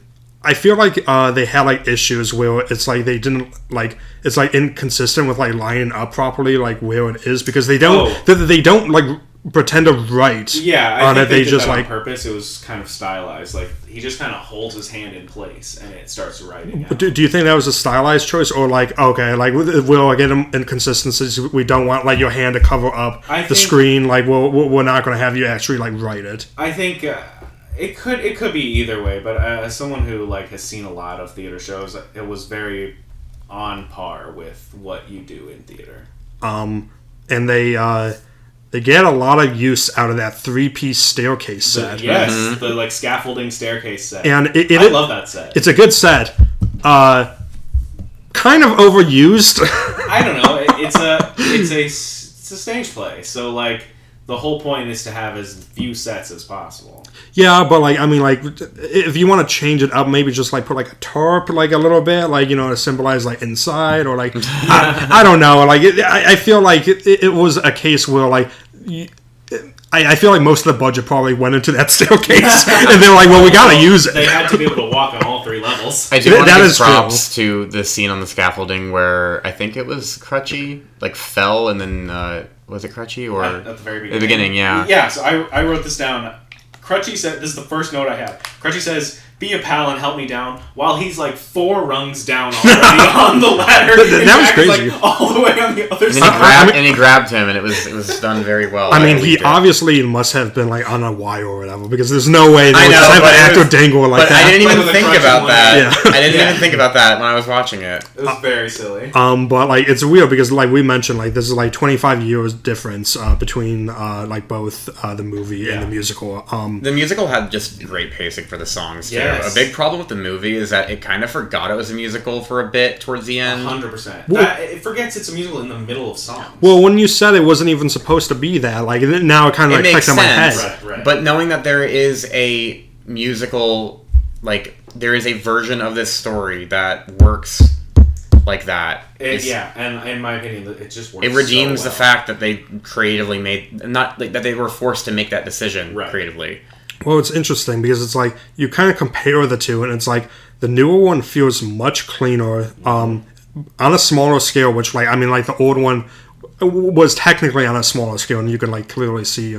But like they focus on the teen romance a lot more, and I don't know. They kind of like make a lot of like threads that kind of like intertwine with one another, and I think for better or worse. Like, I mean, like, I might disagree with you on this, but I feel like for, like, sometimes I feel like it was kind of, like, too, like, interconnected, where, like, a lot of things kind of, like, line into place. She's the reporter and she's Pulitzer. We'll get there. We'll get there. But just, like, as a general, like, note of, like, everything. I think it, in my opinion, it really improved the plot a lot. Okay. All of those points. But, you know what's not improved? And I know that you're not a fan of Kristen Bale's performance. I am not a fan of this guy's performance as Jack. Okay, I just want to let you know that if any people... I know. People are listening to you... I know. I have shit taste. Don't worry. You're going to get clicked away. I'm fine. It's okay. Jeremy Jordan is literally the love of my life, and he can do no wrong. He is so good at singing. This musical was, made for him. But also... I really enjoy his acting in this. I mean, listen, Christian Bale is a really, really, really good actor. That's why he's so famous. He's a really good actor. He's very good at his craft. So I'm not saying Jeremy Jordan is a better actor than Christian Bale, but I think he fucking eats this part up. Well, I think what kills it for me is, and I mean, not kills it, but they got rid of the cowboy aesthetic, which you should do that. But the actor looks so old, and when they filmed this, he is actually 33. Yes. So when Christian Bale filmed, he was literally the same age as Jack. He was 17, 18. Yeah, he was 18 or something. Yeah, I think he was 18 when the movie came out. So it is an odd choice to have. He must have just killed the audition. He's so good in the part, but it is a little hard because he's obviously in his 30s. It's like Jason Earls in Hannah Montana. Exactly. Although, that's hard to tell when you're a kid. And, I understand it's you want an older actor in terms of, you have to do a bunch of shows, you have to go, all over the place. I mean, they have, Broadway, but I think they have, international stuff as well. And, you're performing the same thing over and over, 1,000 times. If you're a lead, you kind of have to... And if you're an 18, 17-year-old kid, that's you're going to go insane. Right. So having a more mature guy is But I mean, people do it all the time. There are kids in Broadway all the time. I think he must have just killed the audition. I'm sure. Plain and simple. And I don't think he's as. I mean, again, I'm not familiar with plays and musicals. That's an area of media. I have no off right now. In fact, I wrote down he was snubbed at the Tonys this year. For what? He was Gatsby in The Great Gatsby. Oh, really? Which is a huge play this year. Okay. And he was totally snubbed at the Tonys. Interesting. He also, I've been talking about Has Been Hotel a lot. He plays Lucifer in Has Been Hotel. He's actually in that too? Yeah. He was in Smash. I think he was on multiple seasons of Smash. Yeah, he's out there. I think he was in Smallville or Supergirl or something. I haven't seen those, but yeah. Yeah. I believe you. Yeah, he's all over the place. I fucking love this man. Okay. But another thing, and I think as the movie got, sorry, not the movie, I keep on calling it a movie, but as the musical kept going, this kind of improved for me, but at the beginning it was hard for me to discern characters from one another, at least the background ones or whatever. Yeah, they all kind of play the same role. Yeah, I think they were supposed to just be an ensemble. They were just kind of hype guys. Yeah, the whole time. There was no racetrack who was you have Jack and the brothers, and then you have Crutchy, and then you had Racetrack who was the next on the rung, and then you kind of had all the rest. Can I be completely honest? I don't remember what Racetrack even looked like or what his role was. He was that really New York looking kid. I don't know. Do you remember what I'm talking about? I don't, but I'll put a picture up. Yeah. Just put up a picture of a literal racetrack. I'll put a picture of a racetrack. You'll recognize him. But in this, I think they get rid of the secondary characters, and they just it's just an ensemble at that point. Well, I think they not necessarily got rid of all of them, but they have lesser roles, definitely. I didn't mean got rid of the characters. I just meant that none of them are in the forefront. They're all yeah. The original movie completely flounders the Bechdel test. Oh yeah, 100%. It is just terrible. I don't think that the musical is a ton better, but it had a lot more it had a much better female presence overall. Yeah, and she's. I mean, I guess her song. It's not about. Her name was Catherine, right? Catherine Plummer, I think her name was. It's Catherine Plummer. Nom de plume. Yeah. I just really want to say this because I've been holding in this thought the entire time. She was such an improvement over the Denton character. She is such a good character in my opinion, and her song was amazing. I loved it. So they say, and all I know is Sam, you're making a face. The right way to write it. You're making a face. It's so good. Why are you making a face? Lovely actress. I thought she was really Bobby Brown for like 2 minutes. That's crazy. Let me say this. Lovely actress does a good job. But I think that preppy, like... It felt like Disney artificially created a character and implanted her into the story. I don't know. Like, I mean, that's what happened. Yeah. Yeah, and I'm not like a huge fan of that. She made me feel like, she gave you like the reporter's perspective of everything. I don't know how accurate it was for that time for women to even be writing. Probably not accurate at all. But like, there were one or two. Or they had a pseudonym or something. Exactly. But like, I mean, she's literally Pulitzer's daughter. Which she's a fictionalized person too. Like right, Pulitzer, yes. she did not exist in the real world. But like, and take issue with that however much you want. But I personally think that just for giving the writer's perspective and like. Denton just kind of like was there, and like such an improvement on she is a presence. I remember her from the show a lot more than most of the characters. 100%. No, and that's fair. Like I agree with you there. She's very memorable, and does like improve upon on like Denton. I think it's just more of like. And maybe this is like me just like being like cynical, but I feel like it is a case of just like. Okay, there's like barely any women in here. We got to put this one in here as the main character. And I mean, absolutely, like that was definitely going on, but I don't think it hurt this at all. I don't think so either, and I'm glad they added a woman character. Yeah, and I mean, like she's a combination of Denton and the Sarah or whatever her name is. Or was whatever. she even in the musical? I forget. No, not at all. No, she's not. Yeah, which I think again, great improvement. That is a great improvement. She added nothing to it, honestly. Not even close. And this it made the story more connected, and it made this person more important. And then there's the twist, which is I thought it was great. That's fine. Well, the twist, I think, more than anything, it was kind of. Again, like too interconnected. What was the twist again? So the twist is that Plummer. Spoiler alert. I mean, if you're watching, I've been listening for this long. I mean, like we're like an hour in. If you're listening, if you're watching this, then like fuck you. But like she is Pulitzer's daughter. Yeah. Oh yeah, that was the twist. I liked it. And like it's weird because like she's like a struggling reporter or whatever, and like Pulitzer was like. He was like explaining like as to like why he didn't hire his daughter, and he tried. He said. Well, like his explanation was like weird because he said like he didn't want a life. Well, she didn't want a life of luxury and wanted a career, but you couldn't give her a job. Well, I think she chose. It seemed like she chose not to work at his paper because she wanted to make a life for herself. But like, couldn't he just like have like hired her at his company and I'm just saying, like been like whatever? It seemed like she wanted to work at a different paper. Okay. Well, I guess that explains it because she didn't want to be like a nepo baby. She didn't want to also. She probably didn't want to have to constantly save face for everything she was doing for the sake of her father. Right, well, exactly. She clearly has daddy issues because she's willing to backstab him like no problem. Yes. Yeah, but to be fair, Pulitzer was kind of terrible. That's fair. Terrible human being. And again, like I think she did a good job with the role. I just like personally as just somebody who again like is just like.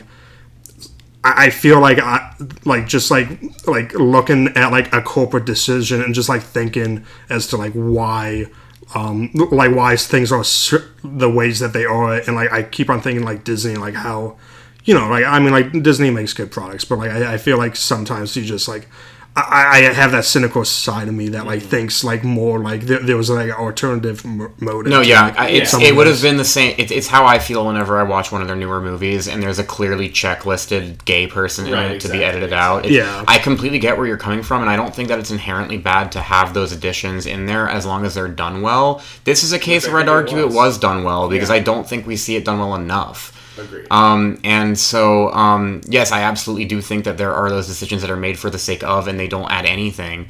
But this actually made it a stronger story, in my opinion. I cared more about what was going on with her in it, and whether or not, like, I do have issues, and like with, I mean. I don't know if I care that much about the integrity of the story of Newsies, considering the fact that Disney didn't either when it was being made initially. Right. But like, I think that there were things that needed improved, and the only female characters that were in the original movie didn't do anything. That is absolutely fair. And the except for like Meta, who was much better in the musical as well. Better in this. Agreed. And I love her in the musical.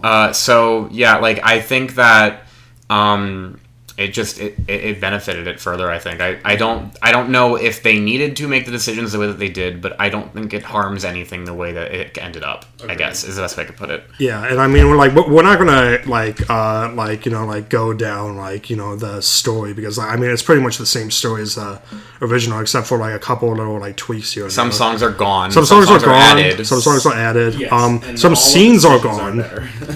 Like the scene, the Brooklyn scene is not in this at all. They don't go to Brooklyn. They don't go to Brooklyn in this. Another thing that is not in this at all is in the opening, in Carrying the Banner, the second opening song, when we didn't talk about the nuns at all. Oh yeah, the nuns. But when the nuns are handing out coffee to children, the mom in the movie version, there's like this mom that runs through the scene and is like, "Where's my son? I can't find my son." Oh yeah, I forgot about that. Like, it feels so random. In the movie? Yeah, in the movie. I don't remember this. She's running through the children while the nuns are. What was the point of that? I think it was just to like show that like these kids are, I don't know, just like ruffians. That's it's giving cutting room floor stuff again. Yes. Where like it's like, why did he mention no photos? Why is this woman looking for her son? Yeah. But like it's weird because like in like the beginning, like Jack, like he's like on the rooftop with Crutchy. Yeah. Who says to him he wants him to come with him to Santa Fe. That's a weird choice. But everyone wants to come to New York. Like Crutchy is like more intimate with like Jack as like a friend. Yeah, they're supposed to be very close friends. That's really interesting. I mean, it doesn't do anything like to like change the story, but like it's a nice little I like it. Yeah. Added note. Also, one thing I don't want to get too granular in every point, but I did notice at the end of the musical when she's introducing everyone in the printing press room when they're printing their own paper, and she's like, "Oh, I had an issue with this. Yes. Okay, so wait, but so. So I do like the musical, by the way. I do like the musical, but like as like little nitpicks comparing it to the original. Regardless of how you feel about this, I noticed in one of the opening shots when Jack first sees what's her face, Catherine, she's walking with Hearst's son. They're walking arm in arm. With the guy who, when he's like, and let me guess, you're the son of William Randolph Hearst, and he's like, yes, pleased to meet you. She's walking with that guy in the opening scene. Yeah. Arm in arm. Yeah, I thought that they were like a couple in the beginning. Yeah, it looks like they're a couple at the beginning, and then it's really weird. Not. They're just the children of newspaper tycoons. Well, very convenient that all the children are gaining up against their parents. Yes. Yeah. Odd. Anyway. Mm-hmm. Yeah, I mean, like, we get introduced to a new character, Nunzio, the barber. Nunzio knows when he's cutting my hair. A very bizarre choice, but I like it. I love it, yeah. And that actor also plays Teddy Roosevelt at the end as well. Oh, really? Now that is a twist. I thought the guy who played Teddy Roosevelt was much better in the musical than in the movie. Yeah, well, he had more to do. He had more to do, but just the actor did it better, and he looked more like him. Yeah, no, I thought... Yeah, so shout outs to the actor who played Teddy Roosevelt and Nunzio. I can't remember Teddy Roosevelt. That was a new song, right? The barbershop song? The Pulitzer song is new. Yeah, I like that song. Teddy Roosevelt was a barber the whole time. He was undercover as a barber. So they kind of like, because, like at the end of the original, like Snyder gets arrested or whatever, but they added more context as to what Snyder was doing. Well, money for like the children that the government was giving him, he was just pocketing. He was embedded. That makes it a lot more... Like, it makes a lot more sense. Yeah. So I think they were trying to imply it in the movie because they kept saying, like, he takes all of our food, or he doesn't give us any food. He takes the money and he doesn't give us any food, something like that. So they just spelled it out better in the musical. Yeah. Yeah, the movie had a lot of issues conveying things. Yeah. A lot of things just did not come across. Which is silly that a play does better with less, like, visual context. It's just like with a play, you can, like, or a musical, like, just throwaway lines can solve any problem. Yeah. So like Jack and Meta have like a more established relationship in this. Yes, I like their relationship a lot better in this. But I'm like, it's interesting because it's like they don't really elaborate on it, and there's like a point where like Meta offers Jack like some money like in the beginning, and was like, no, I don't want this, but then later accepts her money like afterwards, like later on. Remember that. And I'm just like confused as to like why he initially didn't accept her money. I don't know if it's like a mother or son relationship. I don't know. Yeah, probably what that's supposed to be. But I do think she does a good job. She probably feels for him, as like an orphan, and wants to help him out, and she gives him a job as like the background artist.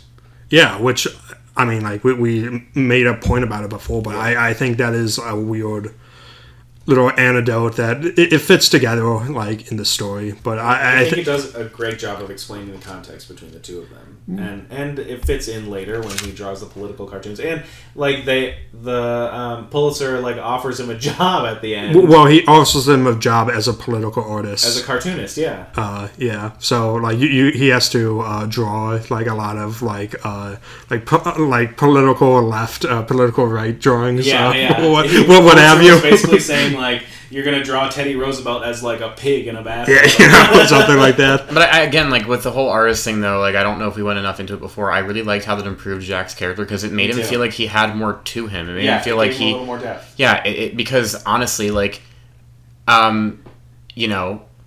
are all artists, and there's always this feeling of yearning that artists have towards what they want out of life. That we can all we all relate to that on some level, and. Gives a little more context to what he'll be doing in Santa Fe. Yeah, exactly. And so, like, working with turquoise. he was just like leaving because he was just like, I don't like this place anymore. I want to go. It's loud. Yeah. And now it's like, okay, like he wants to start over, and this is a great like that angle is like a much more like it's a peaceful thing to do out there. Which in today's world, New York's not the worst place to be for artists. So that probably like there's a lot of competition. It's like you and like 80 million artists. That's the other. But like I hear more of artists wanting to go to New York. So yeah, with say that one more time. He wants to be a big fish in this. I forget the line exactly. Big fish in a small pond. But that's not the line he says. But yeah. But he wants to go to Santa Fe, so he wants to be an average fish in an average pond.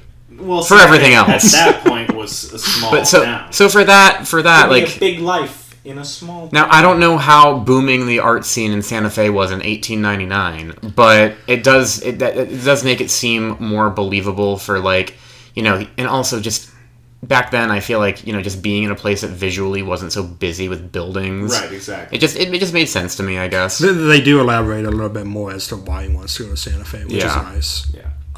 It just felt like they just like in the movie. It just felt like they just took a tack board and just threw a dart at it and with a map of the U.S. and it's just like, oh, Santa Fe. Let's write a song based on that. That's where he wants to go. And I want people to know, like, I really try not to be like negative, but like when I write notes, I feel like it's easier to point out what I hate about something. That just means you're human. That just means that you're human. Yeah. So I'm not trying to shit on any child actor. I'm really not. Oh, I can't wait because to they're this. good. Yeah. I feel like the little brother gets too much play. Okay, I had a note about this. That was obnoxious. Les in the musical is overacting like crazy. It was insufferable at moments. There were points where it was just like, come on. It was like, we get it. You have the kid who, clearly the mom of this kid was really, really rude to the producers. Oh, I mean, you can hear the mom like laughing in the background in the audience, I'm sure. Because like it's like her and like two other people or something. Yes. I'm going to have to really keep my ear out for that one. Well, I don't know if it's his actual one, but I'm just saying like it got to the point where only like a couple people were laughing. Yeah, like him and like, I mean, like Davey seems a lot more like nervous, like especially in the beginning than in the original. Like the original, I interpreted he was like more like reserved, but like he would like held his own. But like this one, like felt like more like shy. I think I liked Davey more in the movie. In the movie, yeah, he had a more well-rounded character. Yeah, I agree. Kind of was just there in the musical.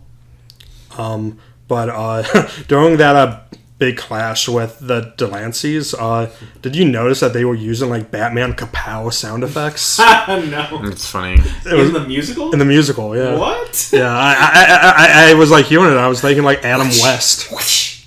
Yeah, it's like That's awesome. I really liked the part Super where they funny. were like spinning on the newspapers though. That was creative. Yes, they like toss them down. That was and, such split 'em up that was with such their a feet. no-brainer that the movie could have done and it just didn't do it. Yeah, I think the choreo and the talent in the musical is so. Oh my god, the so backflips. good. Yeah. That was amazing. I love they were going off. Yeah, they really found some very talented kids, and the choreo is really good. They were doing really good. Yeah, choreography. The movie was just kind of like it just felt like a movie that was at the so last good. minute became a musical. Exactly. Like it just What did I have? Oh yeah. So how do you feel? How do you guys feel about this? Jack is not in for King of New York. Like he was not in there. He wasn't in the movie version either. Was he not? I thought he was in there. No, he's it wouldn't fit. detained or whatever. Oh yeah. Or he's mad. I thought because King of New York, I thought he was in there with Denton. Was he No, not? no, he's not in King of New York. Oh, also shit, just my bad, It man. wouldn't fit his character to even be in there in the first place for He's that like song. out brooding somewhere. Yeah. I don't. Okay, I'll have to go back. I mean, I believe you guys. Believe me. For some reason, I thought he was in the movie version. Okay, Yeah. interesting. I'm actually just lying. I'm kidding. But like that little brother or whatever, he just randomly gets an arm cast. Yeah. I don't remember why. He did did he like get hurt during like the big clash or whatever? I He changed his Like, name to must- Casty. He changed his name to Casty. Yeah, him and the Crouchy, Oh my Casty and God, speaking Crouchy. of King of New York, the guy on the ceiling fan in King of New York in the movie. Yeah, that doesn't work like that. That was wild. You are not going to. That'll break and He, you will hold on, fall. spins so fast on the ceiling fan. I would love to try that in real life, but it would be so dangerous. How do you guys feel about this? Because like this was a new element that they added. Jack is worried like others might die and would be better if like David would kind of like lead the charge or whatever. Like it wasn't necessarily that, but like Jack was like worried that like things got too big and like he kind of like left. Was that what happened with that? Before he gets like kidnapped to Pulitzer's house. Yeah, I don't remember. because that's like why he wasn't there in the King of New York. Or he was like out like painting, and he right. it was something weird like that. I don't remember exactly, but it was something Right. like He felt like they were losing, and then Davy and Les come to him while he's painting those things, and they're like, "We're not losing. We got them scared. If they weren't scared, why would they be blah blah blah?" And then Jack's back in. and that's the maybe like that's why I like the Christian Bale or Jack more than this one, is because I feel like after like any obstacle that comes in Jack's way, he kind of like cowards out almost. Like even at the rally, he was telling everybody to stop. Like Pulitzer has like a good deal for us or whatever, and he was being like booed. And it's like it felt like more like Davey was taking charge of everything. Yeah, I did like that how it played out after Pulitzer bribed him basically, and then he came back to the burlesque house and was like, I forget exactly how it played out. I just remember liking it. It gave it a little more interest in the movie than in the musical, when he kind of just is like, maybe we should just go back to work and pay 10 extra cents or whatever. I mean, there wasn't even a police raid. No, not in the musical. Yeah, not in the musical one. Yeah. Yeah. Kevin, I want your opinion on this. How do you feel about this trope? When two people have a heated argument and they go right into a romantic kiss. Yeah. I feel like that never happens in real life. It's creepy. It's weird, right? I see that, and I see someone's being manipulative to the other person, Yeah. or I have heard people say, I don't know how true this is. I feel like this is just some offhand thing someone just said, and like, please edit this out if it's too much. You're not going to go on some Kingdom Hearts rant. Are you? No, I'm Okay. not. But How Newsies should be in Kingdom Hearts. no, I was actually thinking that how it wouldn't work. So basically, I've heard people say that the parts of the brain that are associated with hate and love are very close together, and that's why like hate fucking is a thing. Yeah. So, like... They're both passionate. Yeah, but...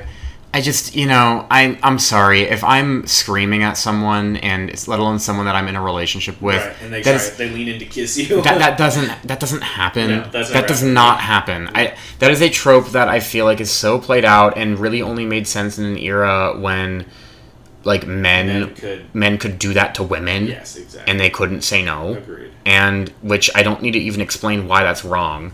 So, like, I think that that needs to stop. That's not in human nature. It's just a trope.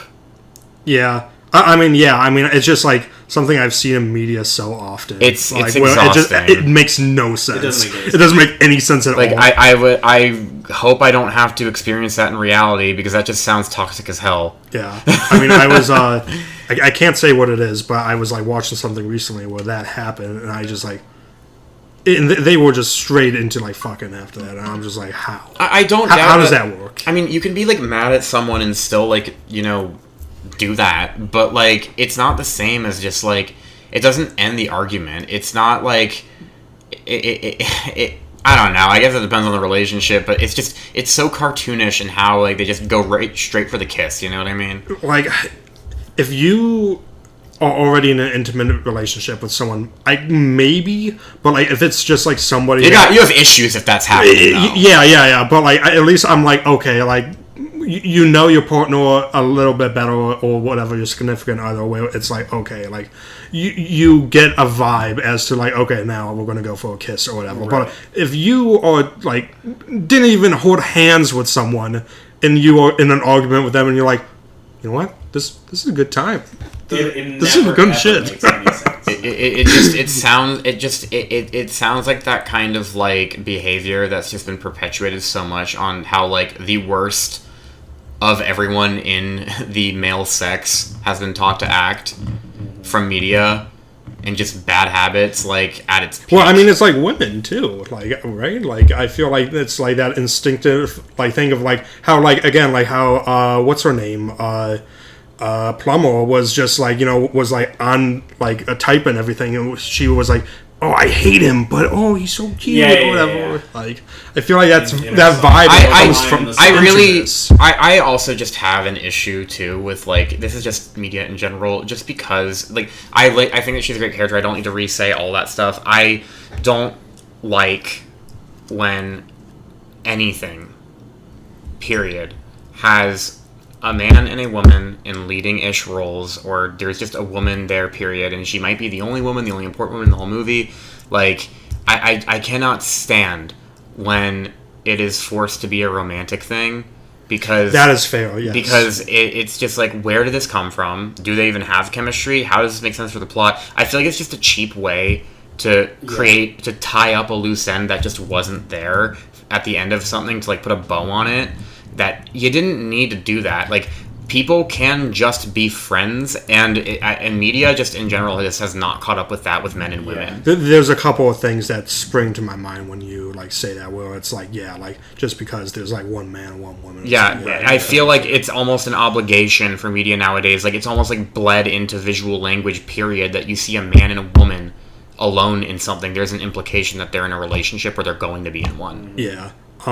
So is there? But I want to get to the final scene. But is there anything else before the final confrontation with Pulitzer and Davy and what have you that we want to cover? I feel like there's a few things. One thing I wrote down is at one point Meta says, "I know the governor," and she like looks over at the camera like she is definitely fucked. You go, Meta. At the end they were like walking off together. Yes, they walk off arm in arm. Yeah. Wow, they actually tied that loose end. That was so. That is fine.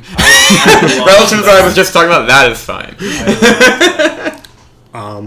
But I guess So we have this final confrontation, and much better in this than in the original, where this, for some reason, less cartoony, even though it is like a Broadway like musical that is like supposed to be like very like ham-fisted, like a lot like way better in that sense, where it's like you have a direct confrontation between Pulitzer and Roosevelt, which like I think the movie actually needed. and like Roosevelt kind of like grilling him and all that. I'm kind of surprised that didn't even happen in the movie. I know, it was so weird because they had been talking about how Pulitzer and Roosevelt were like rivals, or like he talked about him a lot in the newspaper, and then they did not talk at all. Yeah, Roosevelt was like, they treated Roosevelt like this untouchable being in the movie. Yeah, I mean, like the same with like the movie and like this, like he is a literal superhero. The way they were talking about him in the movie, when he appeared on screen, I wrote down, Teddy Roosevelt is real! Because they're like talking about him like this legend. No, he's basically Santa Claus. Yeah, exactly. Before Jack and Pulitzer negotiate, I do like this line from Roosevelt that he tells Jack, and I'm gonna botch it because I didn't write the exact quote down, but something along the lines of like, look up at the stars, but have your feet like on the ground or whatever. Yes. So something along that where I'm like, that's a pretty look up at good the stars. That's a good line. I really like that. But basically they negotiate and. There's compromise. Like it's not just like a Disney fine, I'll give in to all your demands. They don't right in the movie. He's just like, we won. But in this, they like actually have a discussion about what they're gonna do. Yeah. So like and I'm sure this isn't what happened in like real life. I'm sure I know what happened in real life actually. Okay. So like in this, like the initial raise still exists, but it's lowered by half, and the paper buys back any newspaper that Newsies don't sell. Right. Basically. So in real life, all that happened was they came up with a buyback plan. That's the only thing that happened in real life. But in this, they lowered the price again. Yeah, I mean that makes sense. So, I mean that series is good. By 5 cents a paper. A pape. A pape. Well, the initial was 10 cents. Right. Yeah. Okay. And then after that, Jack becomes a cartoonist, and that is how every cartoonist ends up getting a job at a newspaper. Is literally organizing a giant rally. You also we just skipped in the musical when Snyder's being arrested. He's like getting apprehended by the police, and he's like 5 feet in front of Teddy Roosevelt and a million cops and the mayor, and he literally kicks a kid in the face. When does he do that? At the very end of the musical. What? I wrote it down. He kicks a kid like while being arrested in front of the governor. As he's walking off? As they're like trying to as the police are grabbing him. Oh. He literally kicks one of the children. That's amazing. Yeah, it was really fun. Was it crunchy? I don't remember which Did he kick his like crutch and he fell down? It was probably racetrack. Oh, I want to bring this up. So during one of the dance numbers, Crutchy is dancing, and he jumps over his own foot. Yes. Yeah, he grabs his limp foot and jumps over it. That's amazing. That takes skill. But like there was also like a moment where like I mean like maybe he has like something else wrong with him, but like he's like shaking his like bad foot or whatever. Yeah. So like I don't know if it's like a balance issue. I don't know if it's like maybe like the upper part of his like thigh is like the issue. He can't walk, but I think he just that was interesting. Has a crutch and he just is injured. I know I shouldn't think about it, but I just like that was something that I noticed. But I don't know. I guess that's Newsies. Like what? Yeah, I mean during the curtain call. I thought the curtain call in the musical was really cool. Just the way that they had everyone come out in their little bits, and then everyone gave Jeremy Jordan a little drum roll before he came out for the. I really liked the medley at the end. Yeah. That really tied it together way better than the movie. The movie had like the movie tried to end like 3 or 4 different times. The movie freeze frames on less in the air, and that's how it ends. And apparently there's a blooper. Apparently there's a version that used to be on Disney Plus that after the credits, they like unfreeze and he like falls and it's a blooper. They should have kept it. It's not on Disney Plus. Oh, it must be online somewhere. We tried. I can't find it. Really? It's scrubbed from the archives. Fuck Disney. I know. It has been decanonized. I can't find it. That's bullshit. But yeah, man. that would be very Star Wars. I know. I was gonna say. Yes. Oh my god. And then also the audience like throws trash at the end of Newsies the musical. No, I will say the thing about those live. I'll be honest. Sorry. I'll be honest. I didn't even watch like when the credits rolled. I Just completely. I didn't even realize watch the curtain I didn't call. realize there was like more. Well, It's just part of the medium you were experiencing it on. That's right. When we go to a stage show together, we'll stay. No, you'll just leave before the. Oh, you know what? I forgot about one thing. I'm sorry. Yes. At that last like confrontation or whatever, Pulitzer is like so like the original like Pulitzer's like looking down at like the riots or whatever, or like the protests or whatever have you. This one is weird where he's on like the stage, so he's like at the lower level, looking down into like the audience basically. Yeah. But he's in the background on the scaffolding. There was like the people like waving to him like and like protesting. But like they're like looking up and he's looking down. Yeah, shouldn't their positions be reversed? I think it was so that like he was in the foreground so the audience could see him better. I think that's just a normal stage. Okay. A lot of the time it's like, oh, he's above them and they have less to say or something. There's a suspense of disbelief for stage shows. Yeah, no doubt. It's like you're literally flaunting this like 3-piece like tall like staircase that I'm sure costs like half the budget, right. And like you are using it incorrectly in that. I don't know. I think they were doing that on purpose. I think I understand. There is a prerequisite with anything on stage that what you're seeing has to be like filled in somehow by your own mind. Right. You're kind of like thinking of how it actually would be if you're watching a movie. When people say like theatrics, that comes from the word like it's like theater, like because it's exaggerated. Yeah. So because in theater, the limited space it has to be. So like that's more of just like a creativity of the set kind of issue, or just I don't know if that's something you really need to read too much. No, into. and no, I like appreciate it. Like I like the creativeness that like theater people do. Like I mean like. Obviously, it's fictional, but like Avatar: The Last Airbender, like the Ember Island Players, they're like they're like throwing shit to like interpret like bending and and the whole point of this like stage in general is how can you get the most out of this small space? How much of and it's really incredible how far it can be pushed with some shows. I've seen some really cool stuff. I don't think that it was the most impressive I've ever seen. Obviously, it didn't need to be, but it was still a really cool use of its space that I thought was really neat. But I mean, I guess like generally, like I mean, like this is the first time I watched any of these. Mm-hmm. I enjoy them. I would not say they are top tier or whatever have you, like musical or whatever, but it's decent, like middle of the road. All right.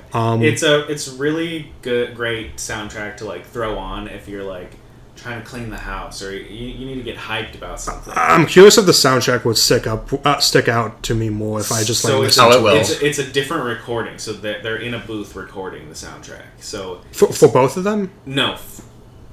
Forget about the movie. The movie isn't on Spotify? I'm sure it is. I've never looked for it. Listen to the musical soundtrack. You don't have to because you just watched both movies, but I mean, some of the music I forgot. It's really good, and it's all recorded in a booth, and it's just a lot more streamlined, and everyone does a bigger, better job with it in the recording of the soundtrack. So it's worth a listen. Okay, sure. And it's very hype. What I mean, like you guys have seen these before, like. Any new epiphanies? I liked it this time because I didn't have people breathing down my neck that it was stupid because they were 13-year-old losers that had to hate everything. Yeah, in the beginning. So that, I generally enjoyed it. I had a nice time with it and I appreciated it. It made me think about some things, which I don't. That probably wasn't like. It's not the most thought-provoking thing on the planet, but it's like... But it definitely is. It was a good swing for Disney at the time. And I think that there is a really wonderful classic hidden in both of these. Mm-hmm. Now that we've really brought that up, that I would love if they really tried with it. But, I think that... I appreciate it more now. And, you know, those songs, I was very nostalgic when I listened to them again, and I was like, wow, I forgot I had nostalgia for this at all. So I think the ideal thing would be, combining, like, the two things out of both of these that, like, work and just, like, making it into a movie. Like, I don't know if, like... I feel like that's, like, the avenue this should go. I can't wait for the character of Jack Kelly to be played by Timothée Chalamet. I swear to God. You were asking about epiphanies. I did realize the insult. I never understood this insult at the beginning of the. They do it in the play and the movie when the Delanceys. Oh yeah. When the Delanceys give him the wrong, they give Davy the wrong amount of papers, and Jack is like, it was an honest mistake. He couldn't count to 20 with his shoes on. Yeah. I never understood what that meant until I decided to think about it during this rewatch, and I was like, it's literally because he can't count without being able to see he can't count to 20 without being able to see all 10 of his toes. Because he's counting on his fingers, 1, 2, 3, 4, 5, 6, 7, 8, 9, 10. Oh! And then if he can't see his toes to get to 20, he can't count to 20. There's something very... That's some highbrow comedy. It's such a good insult. There's something very special about a joke that literally takes decades for you to decode. I literally never, ever knew what that meant. That's amazing. Yeah, it's a really good roast. Also... my personal puss on a wooden nickel is maybe one of the best lines in musical history. Yeah, it's up there, man. It's pretty good. I put one of my notes in here was the music fucks, Yeah, but it fucks does. a lot harder in the Broadway version. There was a lot more like acoustics and more of like people like actually like singing it. Like, I don't know why. Maybe it's like the quality of it, or I don't know. Also just in the movie, like a lot of the songs are just so broken up. Like stuff happens. People are having conversations. There's just like random dance breaks. And I'm like, is there a reprise coming? Right. No? Okay. The musical really streamlines the songs and they make them a lot more listenable. It makes the musical makes it feel like there was more of a vision on the initial creation of this at all. Right. Yeah. But thank you guys for joining me. I really appreciate it. Yeah, no problem. For anybody like out there who's listening, and I know there's like 5 of you out there. Don't say that. But before we started recording, I literally struggled for like 2 hours to like try and like get this like audio set up, and it was such a pain in the ass. And I was like listening to like what we were hearing on my like earbuds, like trying to get like the video to work or like the sound or whatever, and like nothing was working. And I didn't sleep I didn't sleep prior to this. Like I think I only slept for like 3-4 hours just because I was like working the night before. There was a point where Sammy's headphones were echoing in his ears, and so he was talking like, I don't know what was going on. I'm pretty sure I was like hallucinating. It sounded like you were. Dude, I think I was like 2 steps away from having like a panic attack. I was but like, we got there. We did get there, and yeah. I appreciate you guys. Is there anything you guys want to plug though? I mean, I think we covered the plugs at the top. Well, in case do I it for the bottom. In case I forgot. Here we are at the bottom, and I'm going to plug my Etsy store, niceworkpalshop.etsy.com. Go check it out. And I'm going to plug my podcast, Jubilife Terminal Podcast. We talk video games and movies occasionally, and just media in general. And yeah, come listen to our 4-hour Doctor Who episode. But as we say in the business, Pod out. Let me actually get the actual quote here. Never fear, Brooklyn is here. Brooklyn's here.